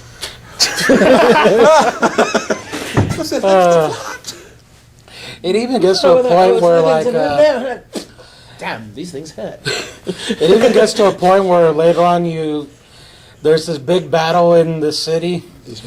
Most of his Espada have been beaten. He's in the back. Okay, can I continue, please? Of course. Sorry. Well, Sorry. We're just having a conversation. You go right ahead. Okay, there gets to a point where there's this immense battle, and his Espada have, they've taken losses, but they've also managed to defeat a few of their enemy, the Soul Reapers. And then it gets to a point where most of his elites have been defeated, the Espada. He goes up to the last living Espada and is like, you know what? Had I known you guys would be this weak, and these guys are not weak. They are powerful. They are deadly. But he's more powerful than them. He's like, had I known that you guys would be this useless, I wouldn't have bothered gathering you in the first place. I know now that I can only rely on myself, and just destroys her, stabs her. What? Puts on a pair of dark square frame sunglasses and says, I don't need you. Well, that was one of my other favorite characters, Aizen Sosuke, because Butterflies in. Like he goes through this whole transformation, which I'm like, it's Frieza all over again. yes, it I was. have another form. And another form. It's You ever this see little- like Dragon Russian Ball dolls Z, the hyperbolic time chamber? They even involve that. Bleach is basically Dragon Ball Z 2.0. Yes. There's transformation fights. There's the hyperbolic time chamber. Time passes slower here in comparison to the outside world. That's why the fights last for 6 episodes. Oh, they actually this time it's without the lack of Pacing. yeah. And well, with Aizen, he has his regular form. He transforms into more of a It's like a chrysalis form. yeah, and then he transforms into a butterfly form. Where, look, he's got these huge wings. It's just the whole concept of oh look, I have matured. I am now. Yeah, this it's like, I have omnipotent now being." truly become God. And And that's his overall goal in this thing. Yeah, it's just butterflies and so cute. And then he has his final transformation where he's got these 3 heads and I think even more than that, and just he looks gross. He's got like orange hair except for his chest. Yeah, everywhere got genetic khakis, and he was like, Always so gotta like come back I'm to counting the transformation. And I'm like 1, 2, Frieza. And then it gets to the point, oh my god, would you just kill Frieza? He was like the first bad guy for Bleach. I liked him because, he's so immensely powerful, but yet at the same time he's so mysterious and like At the end of that, really he's an enemy that's really hard to read. well, mysterious. But there's even like he's kind of like a dick because with his perfect hypnosis, he manages to get people going after him, attacking each other. There's one where they think they stabbed him. Then later on, he's like, "Huh, you miss," and it turns out the person they stabbed was one of their allies. It's like, He kind of like sorry. the ultimate in dick moves too, because Pretty much. he stabs when before he leaves Soul Side, he stabs the lieutenant that is with him, and then she gets healed, comes back to fight again, and he ends up using her as another fake to get stabbed a human again. shield. Basically, he's like, "You got me!" He's like, "No, you didn't." Boom, and it shows her like, "Oh my god, It's why like, why'd you stab me? That's twice already she's been stabbed by people she idolized. It's kind of sad, really. Eisen's last name? Solskjaer. Dick. Eisen Dick. Solskjaer.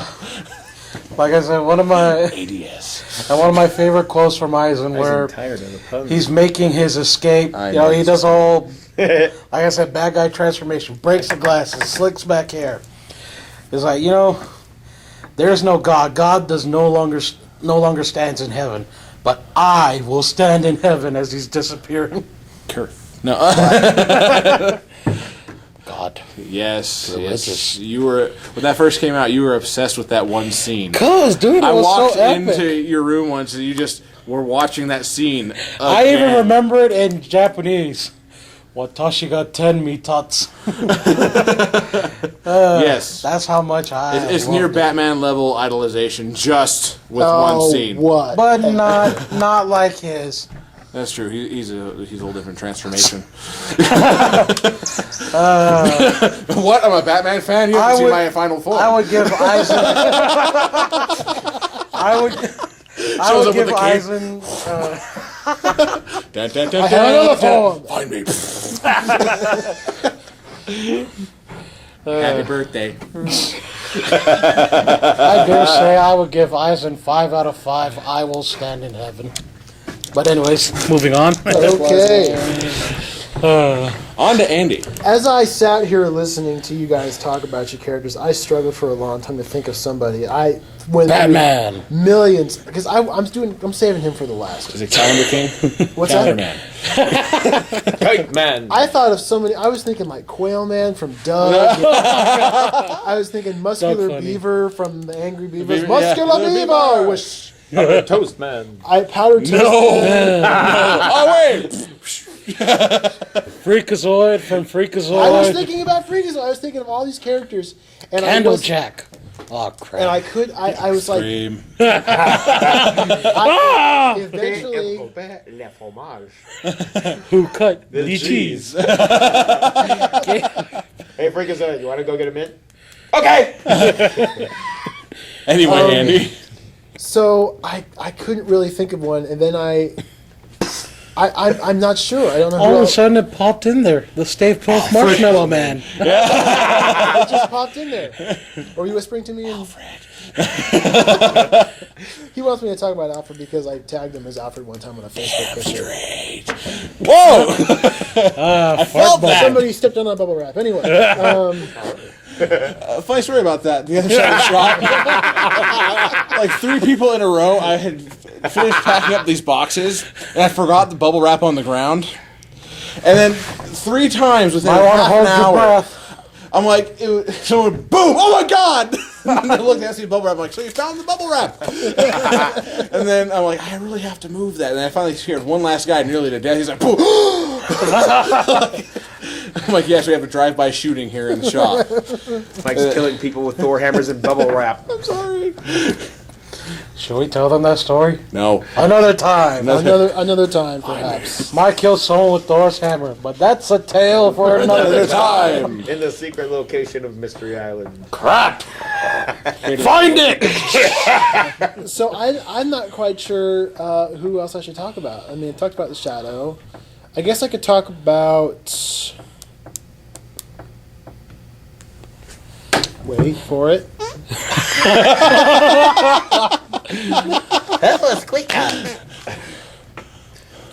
Oh, I know. Okay. I got it. Who you got? It's a kid's body.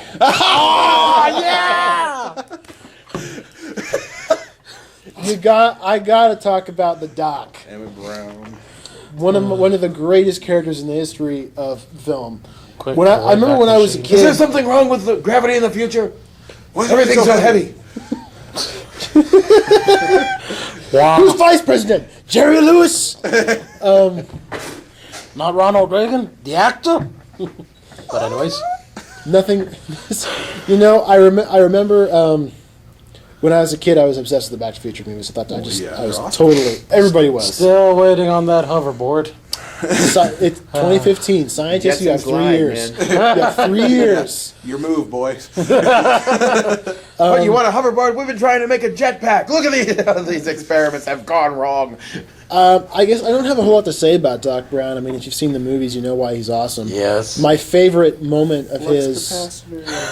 There's. I want a traveling train.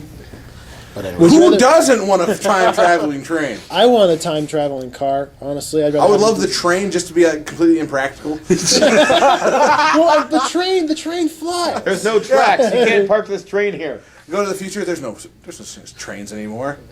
Blasphemy. Fly away again. Flying train. Well, what kind of logic is that? This is my time traveling train. That seems horribly inaccurate and just so bad. You basically What do you have, mean inaccurate? You basically have a 300-year window. You can't have a time traveling train. Trains don't exist in the future. And then it just Says you disappears. as I fly away in my imagination machine. as I'm riding on the train, last stop, 1815. Get the hell out. Don't forget your handbags. The Black Death is running rampant this year. Don't forget your vaccines. Don't forget your vaccines and your hand Now with the sanitizers. French Quarter, if you look to your left, you see the Black Plague. If you look to the right, you see several people being headed by guillotines. What? Guillotine. Oh, guillotines. I was like, what? I couldn't understand what you were saying. So, that yeah. was the Doc. So you've brought it up. You're like, wow, and then we're like, yeah, that's cool. And then what the hell do we say about Yeah. Doc? Well, I mean, what do you say? I mean, I used to watch the cartoon show, Back to the Future cartoon. Yeah, had a cartoon? That's insane. Yeah. Yes, they. And was- then, it had hosted. he had Experiments that you can do at home, kids. And I did not know that. Yeah. first you get your DeLorean and every hook it up to the episode- car battery. It was a cartoon show, but every episode had Then like you a can start short, like 30-second intro from Christopher Lloyd as Doc Brown. And then he did like an experiment at the end. He did like an experiment at the end, and it was always like just really goofy and wacky. My favorite moment, and it always makes Did you me know that you can fill up a balloon with your farts? Okay, I want to hear Henry. That seems a bit dangerous to me. Happy birthday! Wow. Oh God, it's so mean yet so funny. Now blow out the What kind of candle. smoke bomb is this? Find me. Oh God! We can't find them ours and tear it up. Oh man, who are you? Use Indian onions? food? Well, wait, the natural. They weren't when I was Bruce had done with sausage for dinner. Oh. The funniest, by far, as far as I'm concerned, the funniest part in all the Back to the Future movies is when Doc Brown in the 50s pulls Marty and puts that thing on his head and reads his mind, and he's like, he tells him, no, I came here in a time machine you invented, I need to get back to 1985, and he goes, my God, do you know what this means? It means that this damn thing doesn't work at all. And I just remember as a kid, I would fall over, I'd be rolling on the floor, I'd be ROFL. I'd be raffle. Oh God. I would no, laugh. I would OMG. laugh. I would laugh. I like It was Ruffles. so funny. Rafflecopter. It was. Into the ruffle cup there. Okay, let's make our escape to the Rafflecopter. To the Hendon Peter. Why do I keep making these things? How do you keep affording these things? It's like Team Rocket in Pokemon. Oh gosh. Gosh, I used to have that whole thing memorized, their whole little speech when they would do their intro. To protect the world from devastation. Do not do it. Unite all people within our nation. They announced that The evils of truth and love. Extend our reach to the stars above. Team Rocket blasts off at the speed of light. Surrender now or prepare to fight. Meow. That's right. We're blasting off a shut off. Ding. I remember in the movies, Did they ever land? they never really got a chance to say it fully. Yeah, there's always gonna like stop halfway and sing it.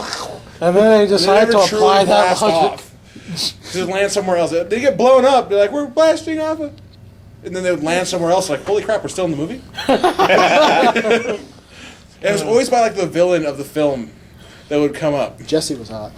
Just randomly. Got a point. She was. That hair is deadly. Yes, it is. It weighs like 75 Misty pounds. dressed like Yeah. a skank. But anyways, Can't move my hair. Yeah, there was some. Was that Kurt I remember when I was a kid. huh? You can say it. I remember when I was a Okay, kid, I always loved okay. when I would watch a cartoon show and they would suddenly introduce one of their characters as a superhero, like Muscular Beaver, like Quail Man. Yeah. I was fascinated with. In fact, I made a Quail Man costume when I was. I was a trying to kid. figure out how the It's not that hard.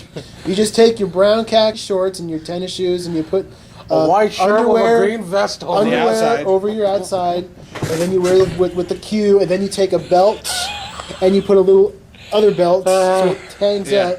And I never learned to whistle though. I was always upset. That's my next Halloween costume is Quail Man. Think I'm joking? I'll do Da, it. da, da, da, da, Silver da, Skeeter. da. Silver Take that, Marvel. Skeeter. So yeah, We're coming to get you. we're living in the past. Almost all of Doug's music was done by just some new one. He took over and then he quit that show and went to do Seinfeld. Anyway, so What are you doing, Paul? No soup for you. Anyways. anyway, so yeah, that's my second to the last character I'm talking about. I mean, I couldn't think of anybody else You to just talk couldn't about. think of anybody else. So Ace, give us your final character for the evening.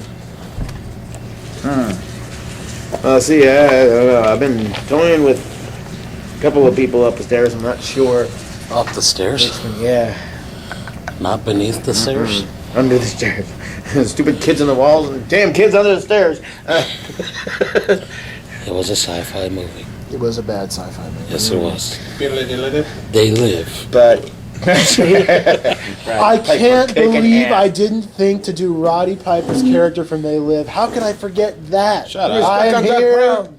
to chew bubblegum and kick ass. I'm here to kick bubblegum and chew ass. And I'm all out of ass. Wait. Wait, what? Oh God. thump, thump. Sorry about that. So, and I was thinking about it, and it's like, it's not really a person from fiction. It's actually a real person, Vincent Price. Is it defeating the purpose of this? Yeah, because I know. Fine, I'll go with that Okay. number 2. No. Go from Vincent Price in Scooby Doo and the 13 Ghosts. Well, that was that. What was the name of that character? Vincent Van Gogh. There we go. God. Yes, I know this thing. I know these things. 80s I actually cartoons, remember man. that 80s cartoon. cartoons. Yeah. And it made The such a 13 fool out of Ghosts Vincent. of Scooby-Doo. Flim Flam. But anyways. Flim Flam was annoying as him. Get off the table. Dogs belong outside. Puppy power. Foot power. Find him. Okay, what were we doing here? I'll use him as a smoke bomb. Puppy power. You drum scratch any person in smoke. I like it. Yes, but if you ground him up to dust, he'd be puppy powder. Ah! I had to get one in. He got most of them. Yeah, that's true. Please All right. kill them. Please Well, continue with so- this, how you can work it into Well, fictional character. I can't, because that was a really bad incarnation of his character. It was. Vincent Price, one of those guys that basically played himself. his whole Himself, career. yes, but Yeah. he did it in such a way it was classy, but he could do horror good in he is a fiction. minute. I like that actually. So I'll transcend that to a character out of a series of books I've been reading by Kim Harris and Rachel Morgan. She's a so-called white witch, but she's a witch that has like tainted demon blood in her, so she's able to kindle black magic when she needs to. She used to be part of this group that would go out and get vampires on a bloodlust, or werewolves during a moon rage, or leprechauns for tax evasion. Seriously, it was in the book. It was in the book, and they call her and it's like, well, if you got a bingo, I'll give you a wish, and so they got a wish to avoid the tax evasion. But and because in this series of books, the virus is formed through tomatoes.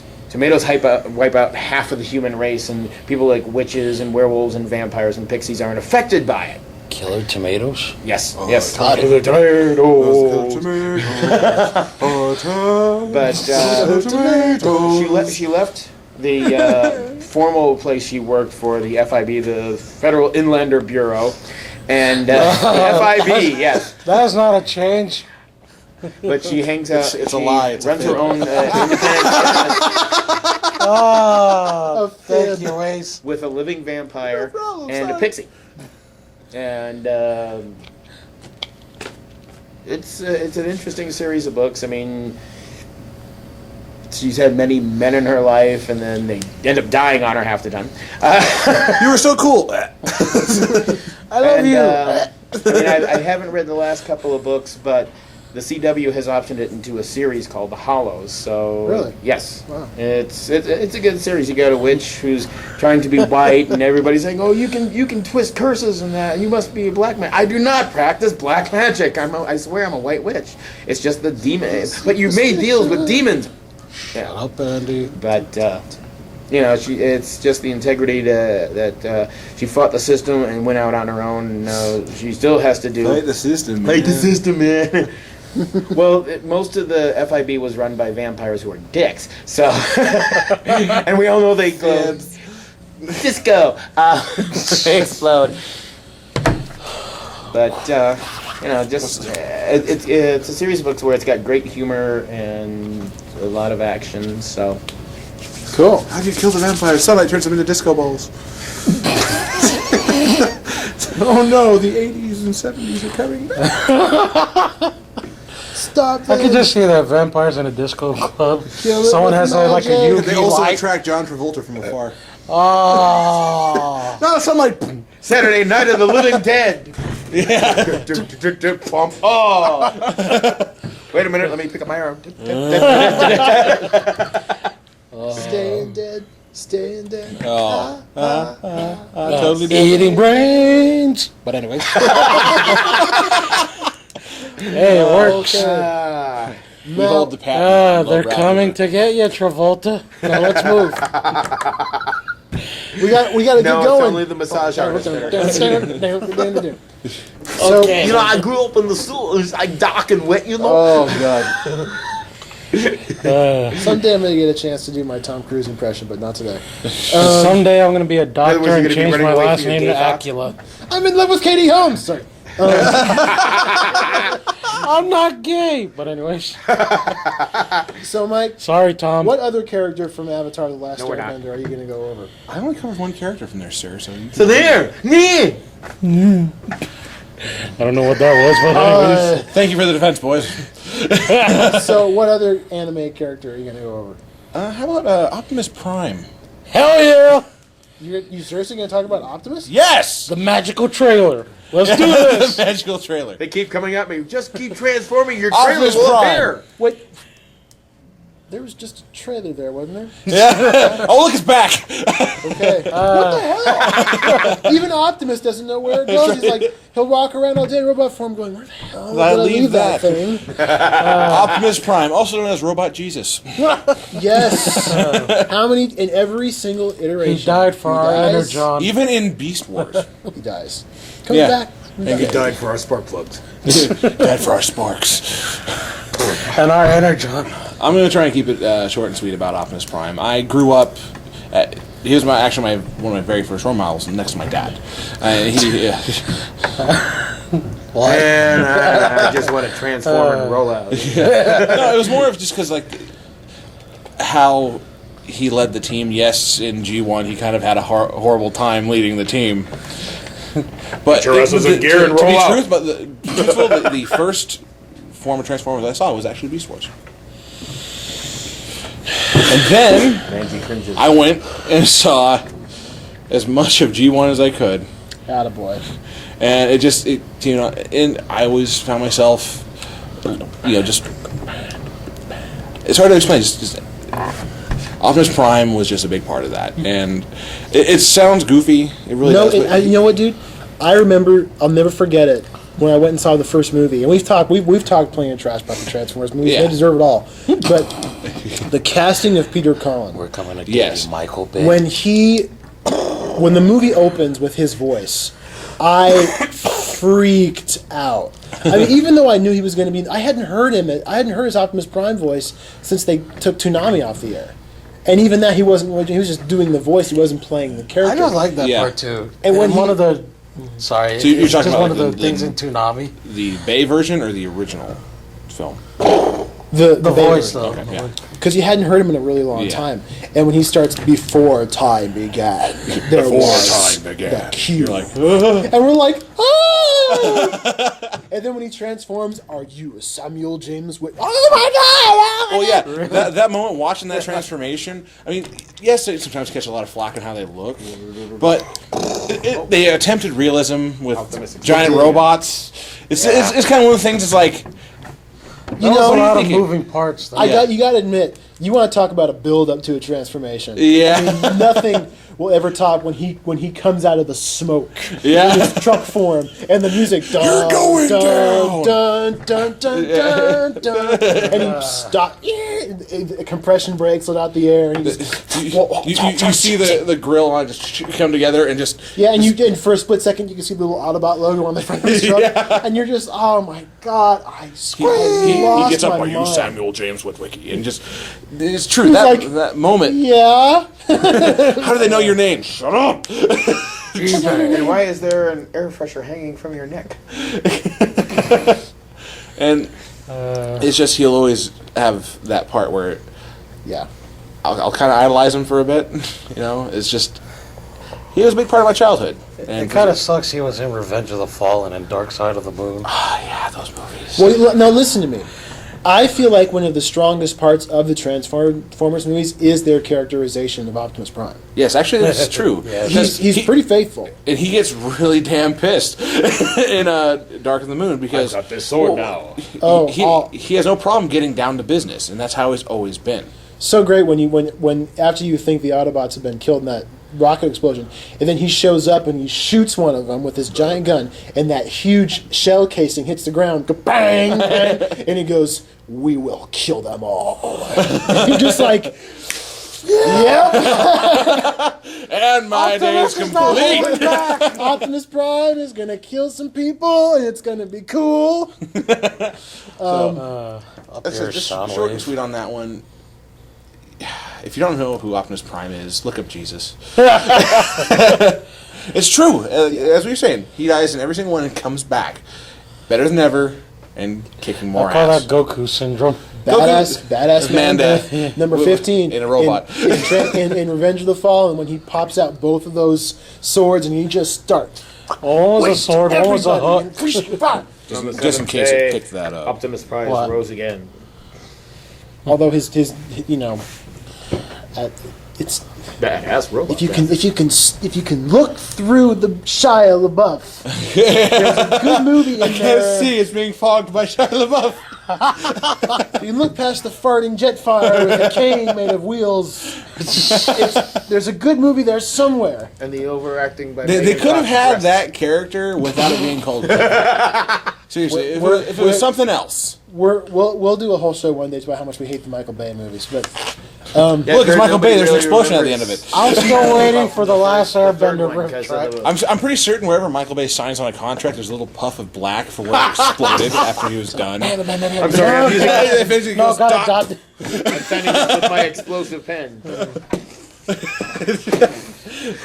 I got this on the set of Transformers. Don't forget to dot your eyes. This one's from Battleship.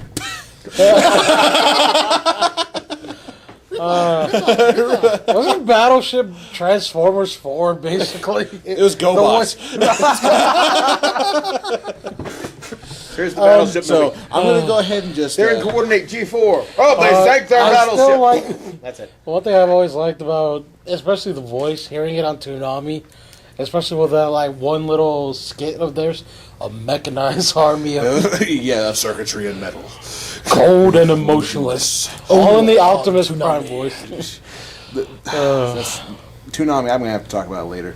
I should have talked about Tom from Toonami. Just come on. He doesn't do anything. He pushes buttons and goes, I give it a 10 out of 10. There was one. It was I can't remember which one, but there was one I was watching last night where the guy who does Tom's voice was actually in. Steve Bloom. Yeah. Is Steve Bloom Tom? Yeah. Yes, He's a really cool guy. When He's also when I met him, Amon. he was, huh? he's also Amon. Yes, he's also Amon in Korra. Legend of he's Korra. on the- Korra the Last Airbender. Almost said it. Korra, the last Airbender. For a moment there, she I was thought I was born in the Water Tribes. So that's awesome. That's awesome. I didn't think anybody was going to talk about Optimus. roll out. Roll out. On to LG. We need a bigger flatbed. Check out this Transformer. LG, Taken by jokes. LG, what is the last guy or girl you want to talk about? Taro, which is the Accurate. Well, let's see. My character would fall under the gender of undecided, and Facebook. Male, female, undecided. now my last favorite character comes from One Piece, and I'm pretty sure Mike already knows. Yes, Edward Newgate, or Why do you another think I one's didn't choose Whitebeard? he's called Whitebeard. We talked about Whitebeard last week. You know, one thing I find funny on the name, Whitebeard, he doesn't have a beard at all. Yeah, he just got a huge mustache. That's a symbol of his crew. You see, like What color was his mustache? White. So they don't call him White Stash. They Yeah. call him White. White stash should sound dirty. Who wants a White, White stash. Ugh. Let's go to Monster Island. that's Don't worry, so- it's a misleading name. It's like, hey, I thought there was no It's monsters. like- It's not actually an island; it's a peninsula. It's like Iceland. Oh, but anyways, Well, Edward tell us Newgate, more Whitebeard. about Whitebeard. Wait, Beard. I don't know this- where to go. The Scottish Buttman again. In this universe, Whitebeard is one of the four emperors. They're pretty much like the four most badass pirates that plunder They're the sea. plundering at the time. Pretty much. The one thing I like about Whitebeard is his version of the Jolly Roger. You just see his skull with his flag, and that's the symbol for it. Yes, I want that flag. I want the fire That's flag the with symbol white- for his pirates, and It's a team thing. it's kind of funny. They're just called the Whitebeard Pirates. So, but So he's- I'm still hung up on his flag. So his pirate flag is just the Yes. skull. It says Jolly Roger, and it has his White The mustache. big white. Yes, the big white mustache. That's awesome. I love it. Well, the one thing I like about Whitebeard is the fact that he's a complete badass, but he's also like he's a very caring character. He sees like all his crewmen as his son, because like during his early days of piracy, all his like fellow crewmen would go, "What would you like? I mean, riches. you want riches, treasure?" He goes, "I want a family." And they would always make fun of him for it, but he'd just look off in the distance and ignore them. It's like, someday I will have a family. It's like the Magikarp syndrome. Someday I'll kill you all. This useless bitch. I get that right. Flying monkey. I got it. I understood that reference. Dragon Rage, mother. Never mind. It only does 40 damage. It's not as impressive as you think. I don't care. He looks like a badass. Who cares? Uh, So anyway, But anyways, the one thing I like about Whitebeard is, we talked about this the last podcast. He is a epic character. He's like a mountain of a man with a white mustache to match. Naginata just as big as he is. Yes. now we should explain to those of the listeners who are not familiar with One Piece. His mustache, how what would you say, like 3 feet? It's kind of like if you took like a boomerang and just put it on his face. Yeah, and it doesn't hang down. Oh no, Batarang. it goes out sideways from his head. So he's basically wearing. Or take like a crescent moon and put it on his lips. Yeah, it's an epic stash. And Whitebeard, he has the powers of the tremor fruit. That's right. Bam! You wanted to fight here? No. He creates with this power, with this fruit's power, he creates shock waves to cause earthquakes and tsunamis. And there's like one major battle. He's trying to save one of his crewmen. His name is Ace, and you know, Monkey it's DAs, yeah.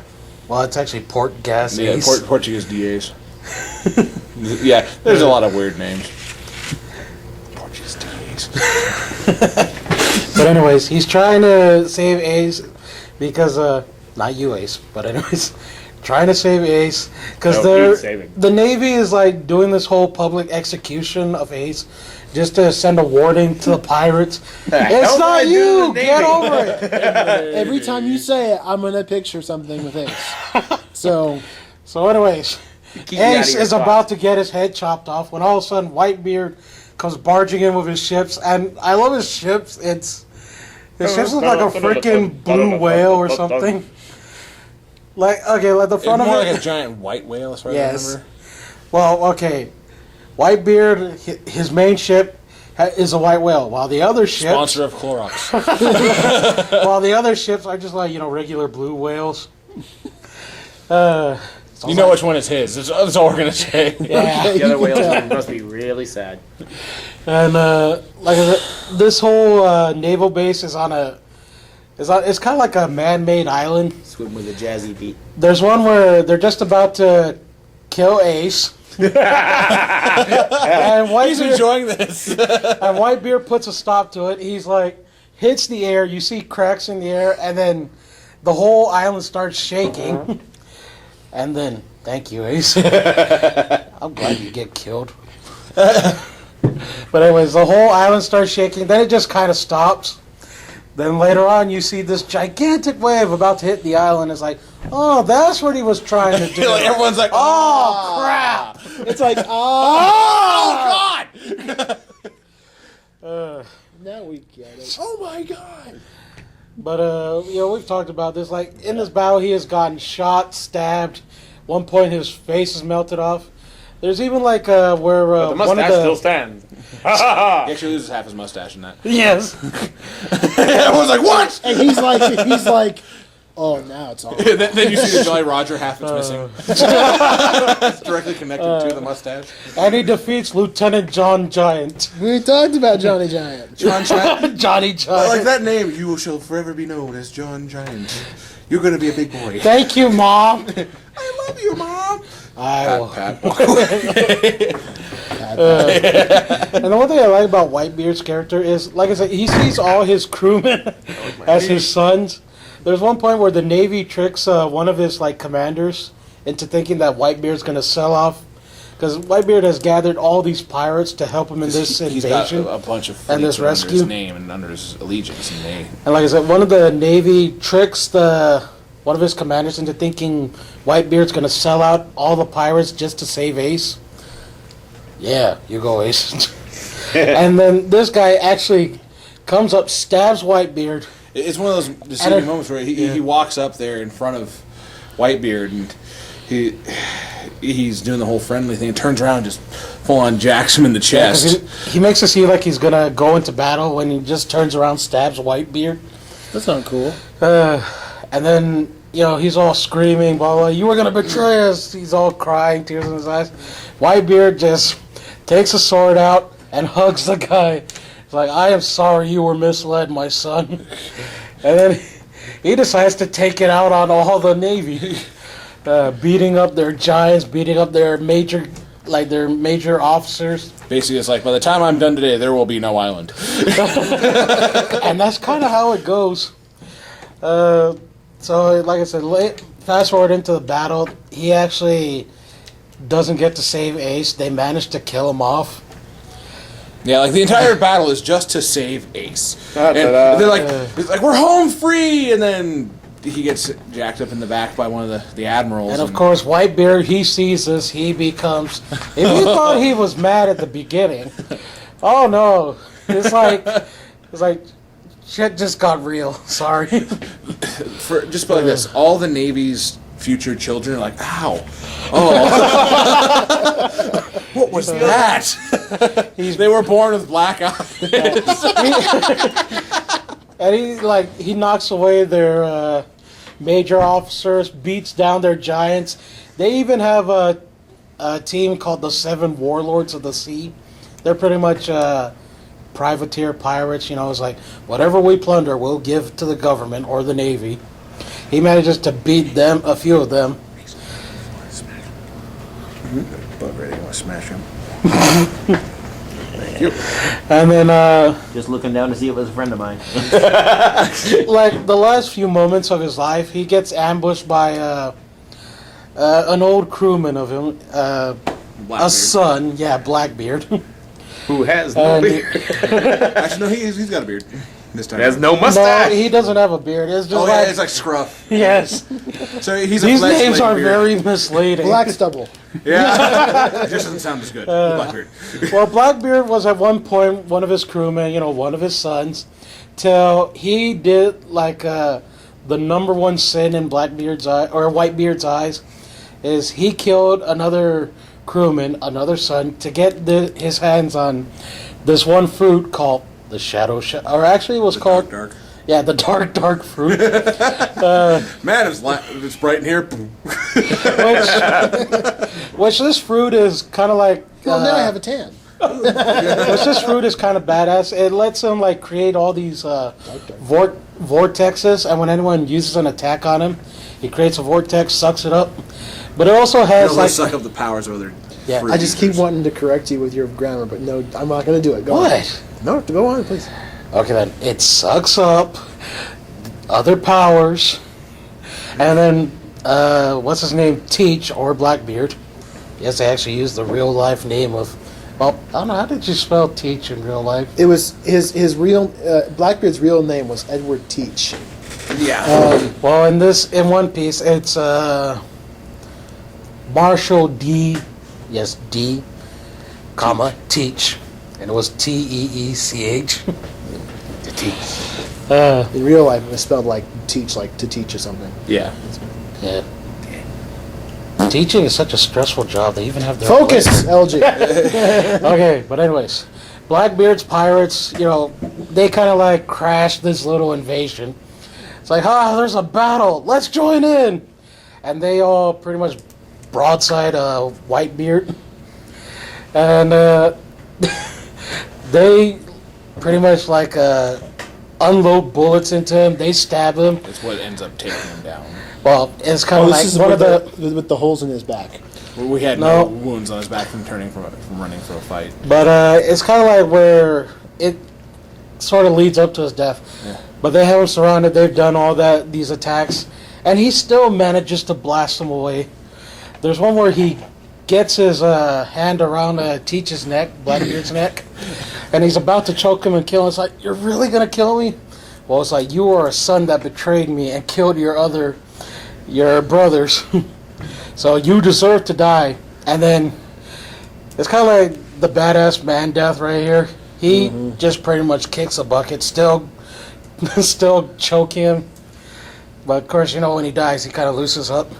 Teach is Teach is Pretty much. very much a pansy when it comes to Yeah. physical contact. And it was like, even Blackbeard's kind of amazed like this. It's like, he was just that close to killing me.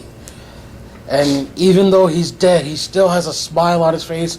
He's still standing tall and proud. And then Teach, or Blackbeard, pulls off one of the biggest dick moves I can ever think of. He steals Whitebeard's tremor fruit power. They With kind that dark ability, he can actually fully take the abilities from people. But I guess they need to do it, and he needs to take the power in darkness, because what they do is his crew members throw like a black tarp over him and Whitebeard. They like I don't gives know what he him did under there, but it wasn't friendly. especially with a dead body. But anyways, I can dig it. wow. He wasn't very. But anyways, afterwards he gives them a signal. They take off. They take off the tarp, and it shows Blackbeard just standing there. And all of a sudden, Blackbeard does the whole thing. He hits the air. You see the cracks. It's like, oh crap! They stole Whitebeard's power. Well, like the Navy's like, we don't have to deal with the tremor fruit anymore, and then he comes out of it. By the way, Great. There's another Whitebeard. Oh wait, but this time he's black. Dude, that's kind of how it goes. You know that's basically how it goes. yes, that's true. It's kind of one of the. It's almost like an exact quote of that one. That was the saddest part of it. Huh? Nothing. Really? Really. Continue. Finish up. I'm done. What's, What? don't go ahead. You said what you said. I was like, Whitebeard gets Kelly, badass man death. He sounds like a cool. He reminds me a lot of Horatio Hornblower. What the hell is that? Well, back in the early. CSI Miami. Wait a No, that was not my ass. minute. It's Seems like he rocked their world. Yeah.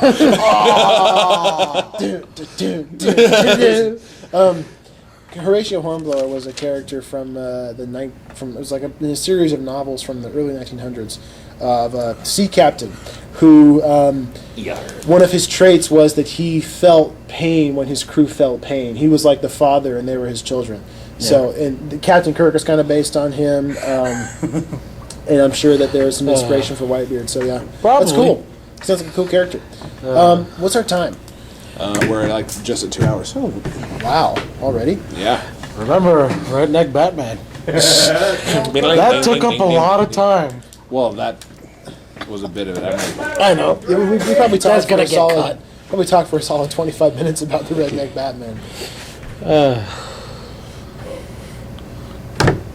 What? So, we have you left, and then after that, I don't think I have enough time for the anime exploitation. Yeah, we're going to skip animation exploitation this week, dude. Oh, my heart. But anyways, Gotta be careful. Tremor fruit. We're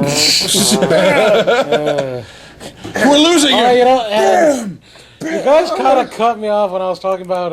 It was like, why did people die at sea? Because they didn't know how to swim. I was trying They to. fell into the water.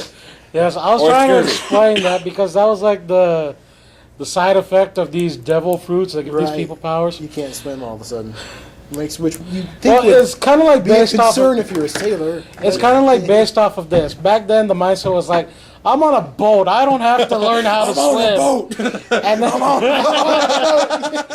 and then, Who needs to swim? I'm on a boat.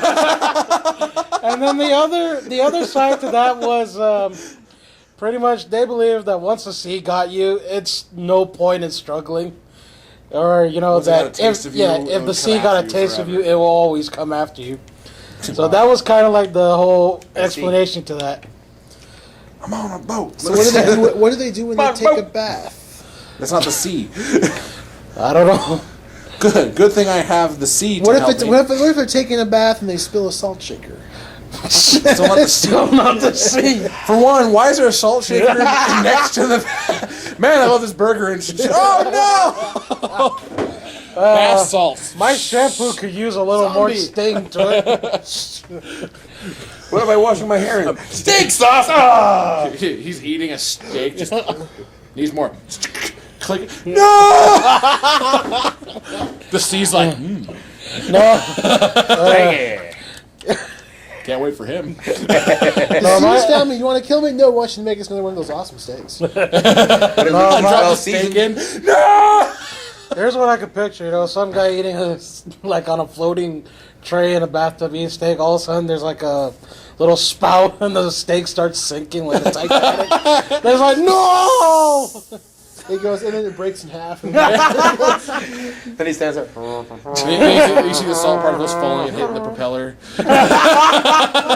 Seriously, if you watch Titanic in 3D, you watch it just to see the dude hit the propeller in 3D. I've been waiting for so long. Worth it! I'm on a boat! I got an awesome story. When I was a little kid, I was on a boat. No. Needs to swim! I was watching. I'm on a boat!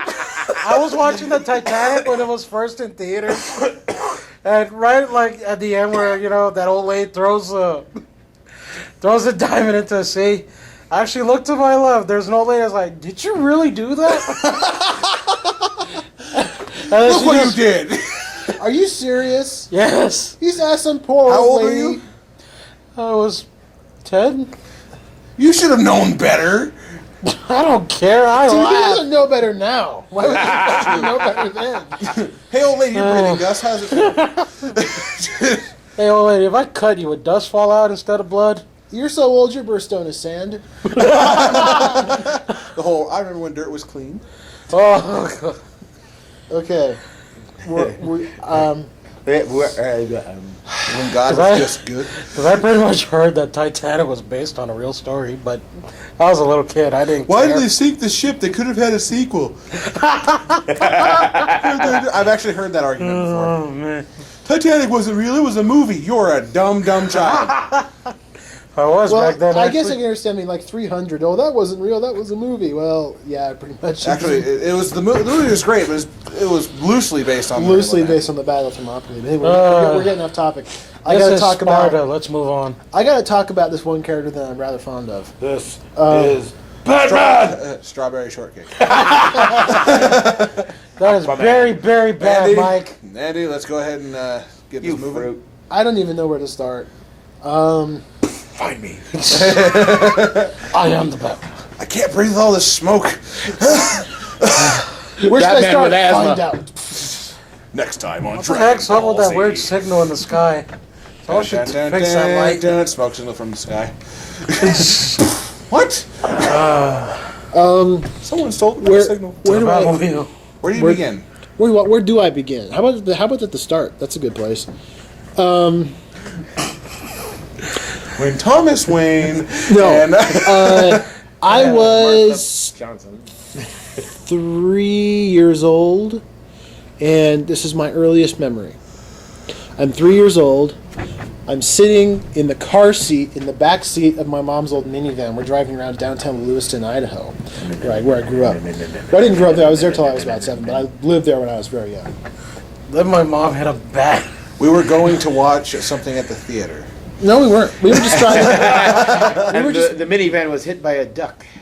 At the corner of Lincoln and Marsh. In the secret location. Really? I had this, This idea was, for ice this cream at Ben and Jerry's. was May of 1989, which was 50 years to the month that Batman first debuted in Detective Comics. Knowledge. So, knowledge! The more you know. Knowledge. The more you know. Knowledge is power. So anyway, we're driving down the road, and traffic was really slow. I don't remember why. We were going really slow that day. And I look out my window, and I see this giant mural painted on the side of the building, because there's a lot of brick buildings in downtown Lewiston. It's kind of an old part of the town. And there was this big brick wall. It was like a 2-story brick wall, and it was the bat symbol, the yellow and black one. And it was an ad that some guy, the theater was paying this guy a lot of money to paint the bat symbol for the new movie on the side of his building. And I remember it like it was like half an hour ago. It was I remember looking up at it and being simultaneously terrified and completely awestruck, because it was so, I was like, this is the coolest, scariest thing I've ever seen in my life. And I wanted criminals to share my fears. Criminals to share my dreams. I want criminals to fear what I fear. After I'm done with my nap. Bat toddler. I just remembered that. And that is where it all started. My fascination with the character. I mean, let's be real. Just about any guy who was born in the 80s and grew up in the 90s is a Batman fan on some level. Or at least you know of Batman. Yes. How can you... I mean, you had 4 movies. 2 of them are good. And you had the animated series, and the comics were pretty good. Hell yeah, the animated series. That's right. My God, LG's agreeing with me. Check his temperature. I don't think he's feeling well. First time for everything. That's right. It was my birthday yesterday. I had a good time. I'm in a good mood. Son of a bitch.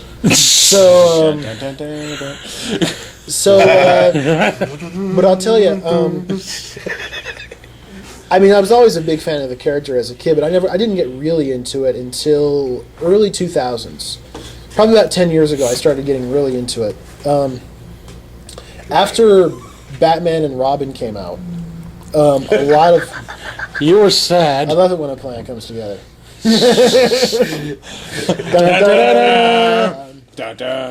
Andy as Bat fan. Batface. So anyway... Bat baby. And you know, I remember about 10 years ago, there used to be this store in Post Falls called Trading Post. Post Falls Trading Post. It was kind of like a store where you bought like old... You remember the store, Mike? Oh, yeah. You would buy like old collectibles. It was kind of like a thrift store, but it wasn't like... It was meant for actual novel, like pure like novelty or yeah, hobby. and they had like, you know, they had taxidermy in there. They had wet guns. You could buy instruments. It was just kind of like an all around kind of curious You store. could punch a lady in the face. They even had a stuffed Batman. I mean, Well, no, but they had this huge rack of VHS tapes back when they still had VHS tapes. It's this black plastic movie that didn't ruin as soon as you scratched it. So anyway, wow. My brother and I had a couple bucks as we'd mowed the lawn and we'd made $10. We were rich and we were gonna go blow it all money. We're gonna go. So we walked down to the Trading Post store and we each bought a movie. He bought a wrestling tape, and I bought Batman Forever, which I hadn't seen since it came out in the theaters. I was never a huge fan of that movie. I was, you know, in 1995 I was still just a kid. Yeah, when you're a kid, you don't. It's like, oh, Batman, and then the movie's over and I go home. But I remember playing it. I went home and I watched it for the first time, and since I saw it in the theater, and I just was totally fascinated by the movie. And I know it's Batman Forever. I mean, what the hell is that about? It smells like Batman Forever in this up in here. robot chicken. Yeah. But it just really kind of reignited my passion for the character that I had when I was really young. And so I went back and I found my old VHS copy of Batman '89, which I still have to this day. Even though I have the movie on Blu-ray now, which I don't know, you know. I still have that VHS tape. It's sentimental, special man. to me. Yeah, it's just something for you. So I rewatched that, and I think I watched that movie about 3 or 4 times that day, just Batman '89, just over and over again, and be like, man, this was so awesome. And that's when I started getting back into, you know, buying stuff and collecting stuff, and I started reading comics again when Hush came out. The first issue of Hush. The first Batman comic that I bought for myself was Hush. The Hush cover where, you know, Superman has Batman by the throat. Yeah, I know. Remember that one? I've seen that here. Yeah. And and so I just really got into. I mean, I fell for him. Let's just come out and say it. I got hooked. I got hooked so bad I was doomed to this very day. And it was around 2004 when I had my little adventure involving Batman #1, which I'm not going to go into on this show because I don't want to talk about that on this show. If you have any questions, you can come ask me. I'm not going to talk about it on the show. But and then I've had all the experiences since then. Batman Begins, which I hated when it first came out, and now I love it. I think it's great. The Dark Knight. The Grant Morrison comics, Batman R.I.P., The Dark Knight, the movie, which I cried at the end of The Dark Knight. But it was just so emotionally powerful for me. And, Arkham Asylum, the video game, oh my god, a Batman game that doesn't suck. Yes, very Now, true. not only does it not suck, it's actually good. It's really good. It's great. It wins all these awards. It makes money. It's Game of the Year. A Batman game was Game of the Year. I told you guys it was going to be Game of the Year. And then Arkham City, which just came out this last fall, which melted my brain and had it coming out through my nose. It was unbelievable. Scott Snyder's Batman run, which has just been Unbearable. I'm going to tell you something. I found this out. I'm very ashamed about this because I messed something up last week in my review. Apparently, in 1970 something or other, there was a 3-part Batman story about Bruce Wayne's crazy younger brother. So, yes, it's more canon than you thought. Canon? Yes. I always said canon, but hey! You say tomato and I also say it. So, You say tomato, I say vodka. you say tomato, I say, yeah. Only Until I say vodka, we say Bloody Mary. yes. You say potato, I say that's in vodka. And I found that out, and I say reread. tomato, I say where you drink it. I reread Batman number 10, and I realized that story, Batman number 10, actually ties into a big chunk of Batman history in an issue in this 3-part story that's way like a Silver Age, Bronze Age story. It's a really old story. And I immediately changed my mind about that whole Bruce Wayne's brother thing. I still don't like the Owlman costume, but I can understand that still. I just like it's like the opposite of Batman. I know. It's That's just what's supposed to be. aesthetically doesn't appeal to me, but the idea I like a lot more now because I realize, because I always like it when they tie the old history of Batman, and not like the kind of obscure older history into the modern comics to make it relevant again. I really like that. But anyway, Scott Snyder's Batman run, and now there's some movie coming out this summer. Ooh, The Amazing Spider-Man. The best one of the summer. 8 days away. I don't care either way. Look into the future, Ace. 8 Let's and 9 see, days. I see Oscar nominations. I see. I don't really see it. 9 days. Yeah, isn't that awesome? But anyway, Dark Knight Rises coming out this summer. Yeah. It's Sorry. someday I'm gonna write a book. I'm gonna write an essay about Batman. And it's why gonna- My would life you? is Batman. well, And after the printer ran out of paper and toner, He was left with a small bat symbol at the end. I would and the Batman symbol. and it'd be written in like the font of the bat symbol, and every time so you have to read it in the bars as it came through the bat symbol. Q. Another And Q. third Q. Number 4. And the Batman symbol. So Absolutely anyway, nothing. Take a shot. Is it Alex Kirsten Webster? Alex. Never mind. Yeah, that was right. but anyhow, Batman. it's being a Batman fan has been very good to me. It's not like a lot of fandoms where I think for some folks, when you're a big fan of something, it can be kind of an issue because not everybody will understand it. I'm waiting. I'm just patiently waiting. But I gotta say that patiently the penalties of being a Batman fan, and there have been some, and there has been some difficulties with it, but the rewards have far exceeded. You're starting to creep me out, Ace. What's going on here? I'm not going to badmouth Spider-Man. I have respect for my fellow fandoms. You should try it. Don't break my chair. I'm not going to break your chair. I'm not going to break it and hide it in the bathroom.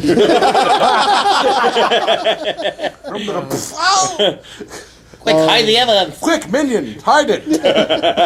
But Earl. being a Batman fan has been one of the best parts of my whole life, and I love the character. I think so much because it's inspiring to me. Bruce Wayne gets up every day and he puts his life on the line for people that he doesn't know, that he has no reason to give a damn about at all. He goes out there and he risks his life and the life and everything that he is to help people. And I think, well, hell, I can get on the treadmill for 10 minutes. What? I thought that is his reason. His reason to save people is that, so they don't feel what he felt Exactly. when his parents were taken away from And him. I don't know very many people who are selfless enough to have that kind of emotion, tied to people that they don't even know. And it's inspiring. Like, well, Bruce Wayne, defeated like 100 terrorists equipped with bazookas yesterday. I could take out the garbage. You know what I mean? Whenever I think to myself, I don't want to do that. I can finish this 12-pack. But you know what I mean? Bruce Wayne killed. It's like Optimus Prime. Yeah. It's like it thinks, well, I can do this. And Batman is a real person. Optimus Prime's a robot. Yeah. Optimus Prime can do things like throw pickups and stuff. And have a trailer appear out of nowhere. Exactly. Yeah. Magic trailer. Batman can actually disappear into Unlimited nowhere. charge account. Forever. Good through forever. Never leave the cave without. Let's kick some ice. Come on. So that's a pretty good chill for Clooney's chin. He contracted that one out pretty quick. It's right. It's like, who has the best chin in Hollywood? Because that's all they're going to see. He signed it with the chin and everything. That and the nipples. They saw his nipples. But Calling bass. Alfred. so Crosswire.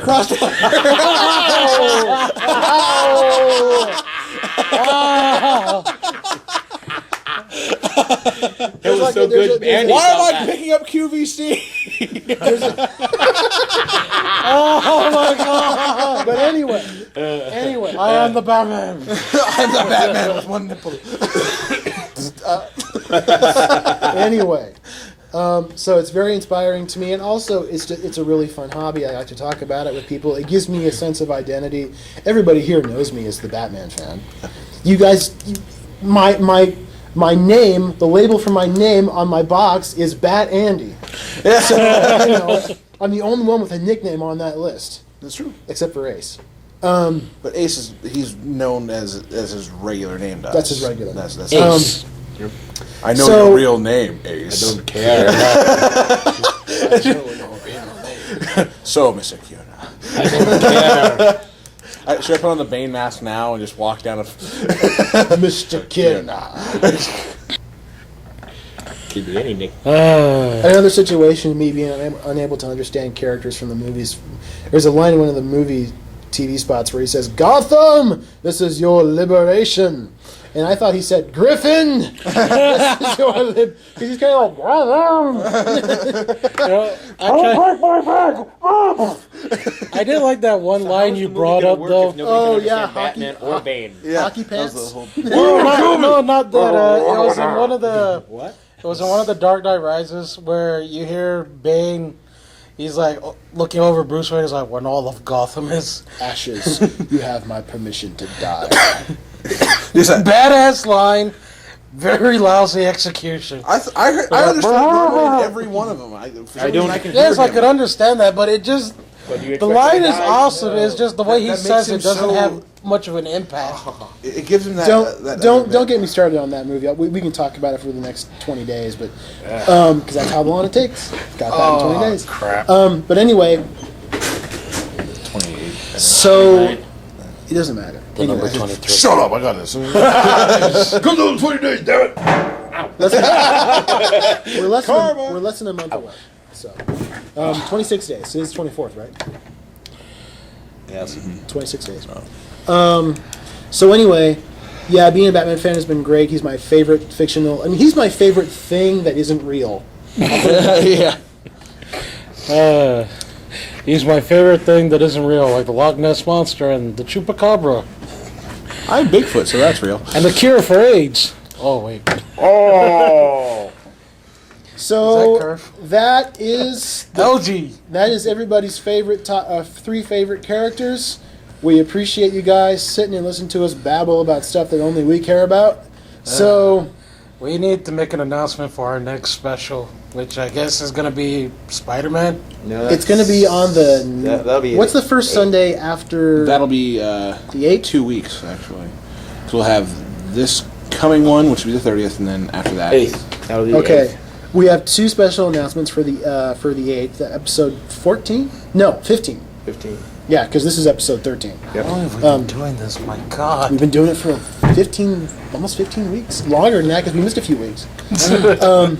So We were here, but you weren't. we were podcasting We before. still have- No, we weren't. But 3 of us still have the perfect attendance. Sorry. Dun, dun, dun, dun, dun.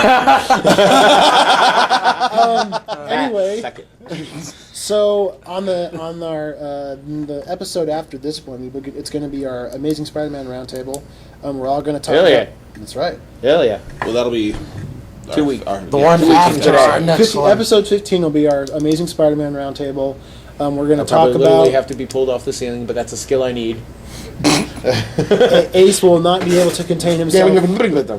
So I hope it does well, just for Ace's sake, because if it does bad, he's going to die. What I've read over the internet from like foreign countries that already have the film, it's gotten good reviews. So cool. I want to see it. I'm Yeah, but we are not those foreigners. assuming, of course, I can afford to go see it when it comes out, which I'm hoping. I can do. are not those foreigners.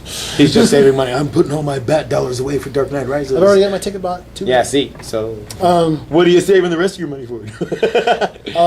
Little things Food. like food. I gotta eat. Gas And for a the life-size Batmobile. sculpture of Batman. Doing hair. In my image. I'm not gonna buy a life-size sculpture of Batman. I'm gonna make it myself. Do Anyway, Out of mashed with Lego. I've seen guys. Yes, who've I made have. that. Yes, sir. Lego Batman. Another special announcement for that Spider-Man roundtable. I believe, for the very first time, it will be joined on the show by the owner of Lightning Comics and Games, Mr. Matt Heil. To finally get that bald bastard on the show. So, got that Man, I ball hope you're listening. Yeah. so hear that, Matt? I'm We love hoping- you. Oh, you're the greatest, Matt. You're a badass. So hopefully that'll happen. So that's what we got to look forward to for the next couple of weeks. So awesome show tonight, gentlemen. Rate, subscribe, enjoy, and we were joined today with Andy. What? It was signing out, and you're an ass. Oh, I'm I'll cut that out to save your face. Okay? No, don't. No. If I make a mistake, That's why I he's wanna got a own cowl up to cover it. I'll listen to it, see how it sounds, and if it's particularly bad, I will save your face. Okay? Andy, what? If I make a mistake, I want to suffer for it. I'm an artist, damn it. My Lego Batman. I'm a be an artist or serious become Batman. podcaster. So tonight for the Lightning Cast, I am Andy, I am LG. I'm Mike. And the Spectacular Spider Ace. and we will see you next week. Adios. We love you.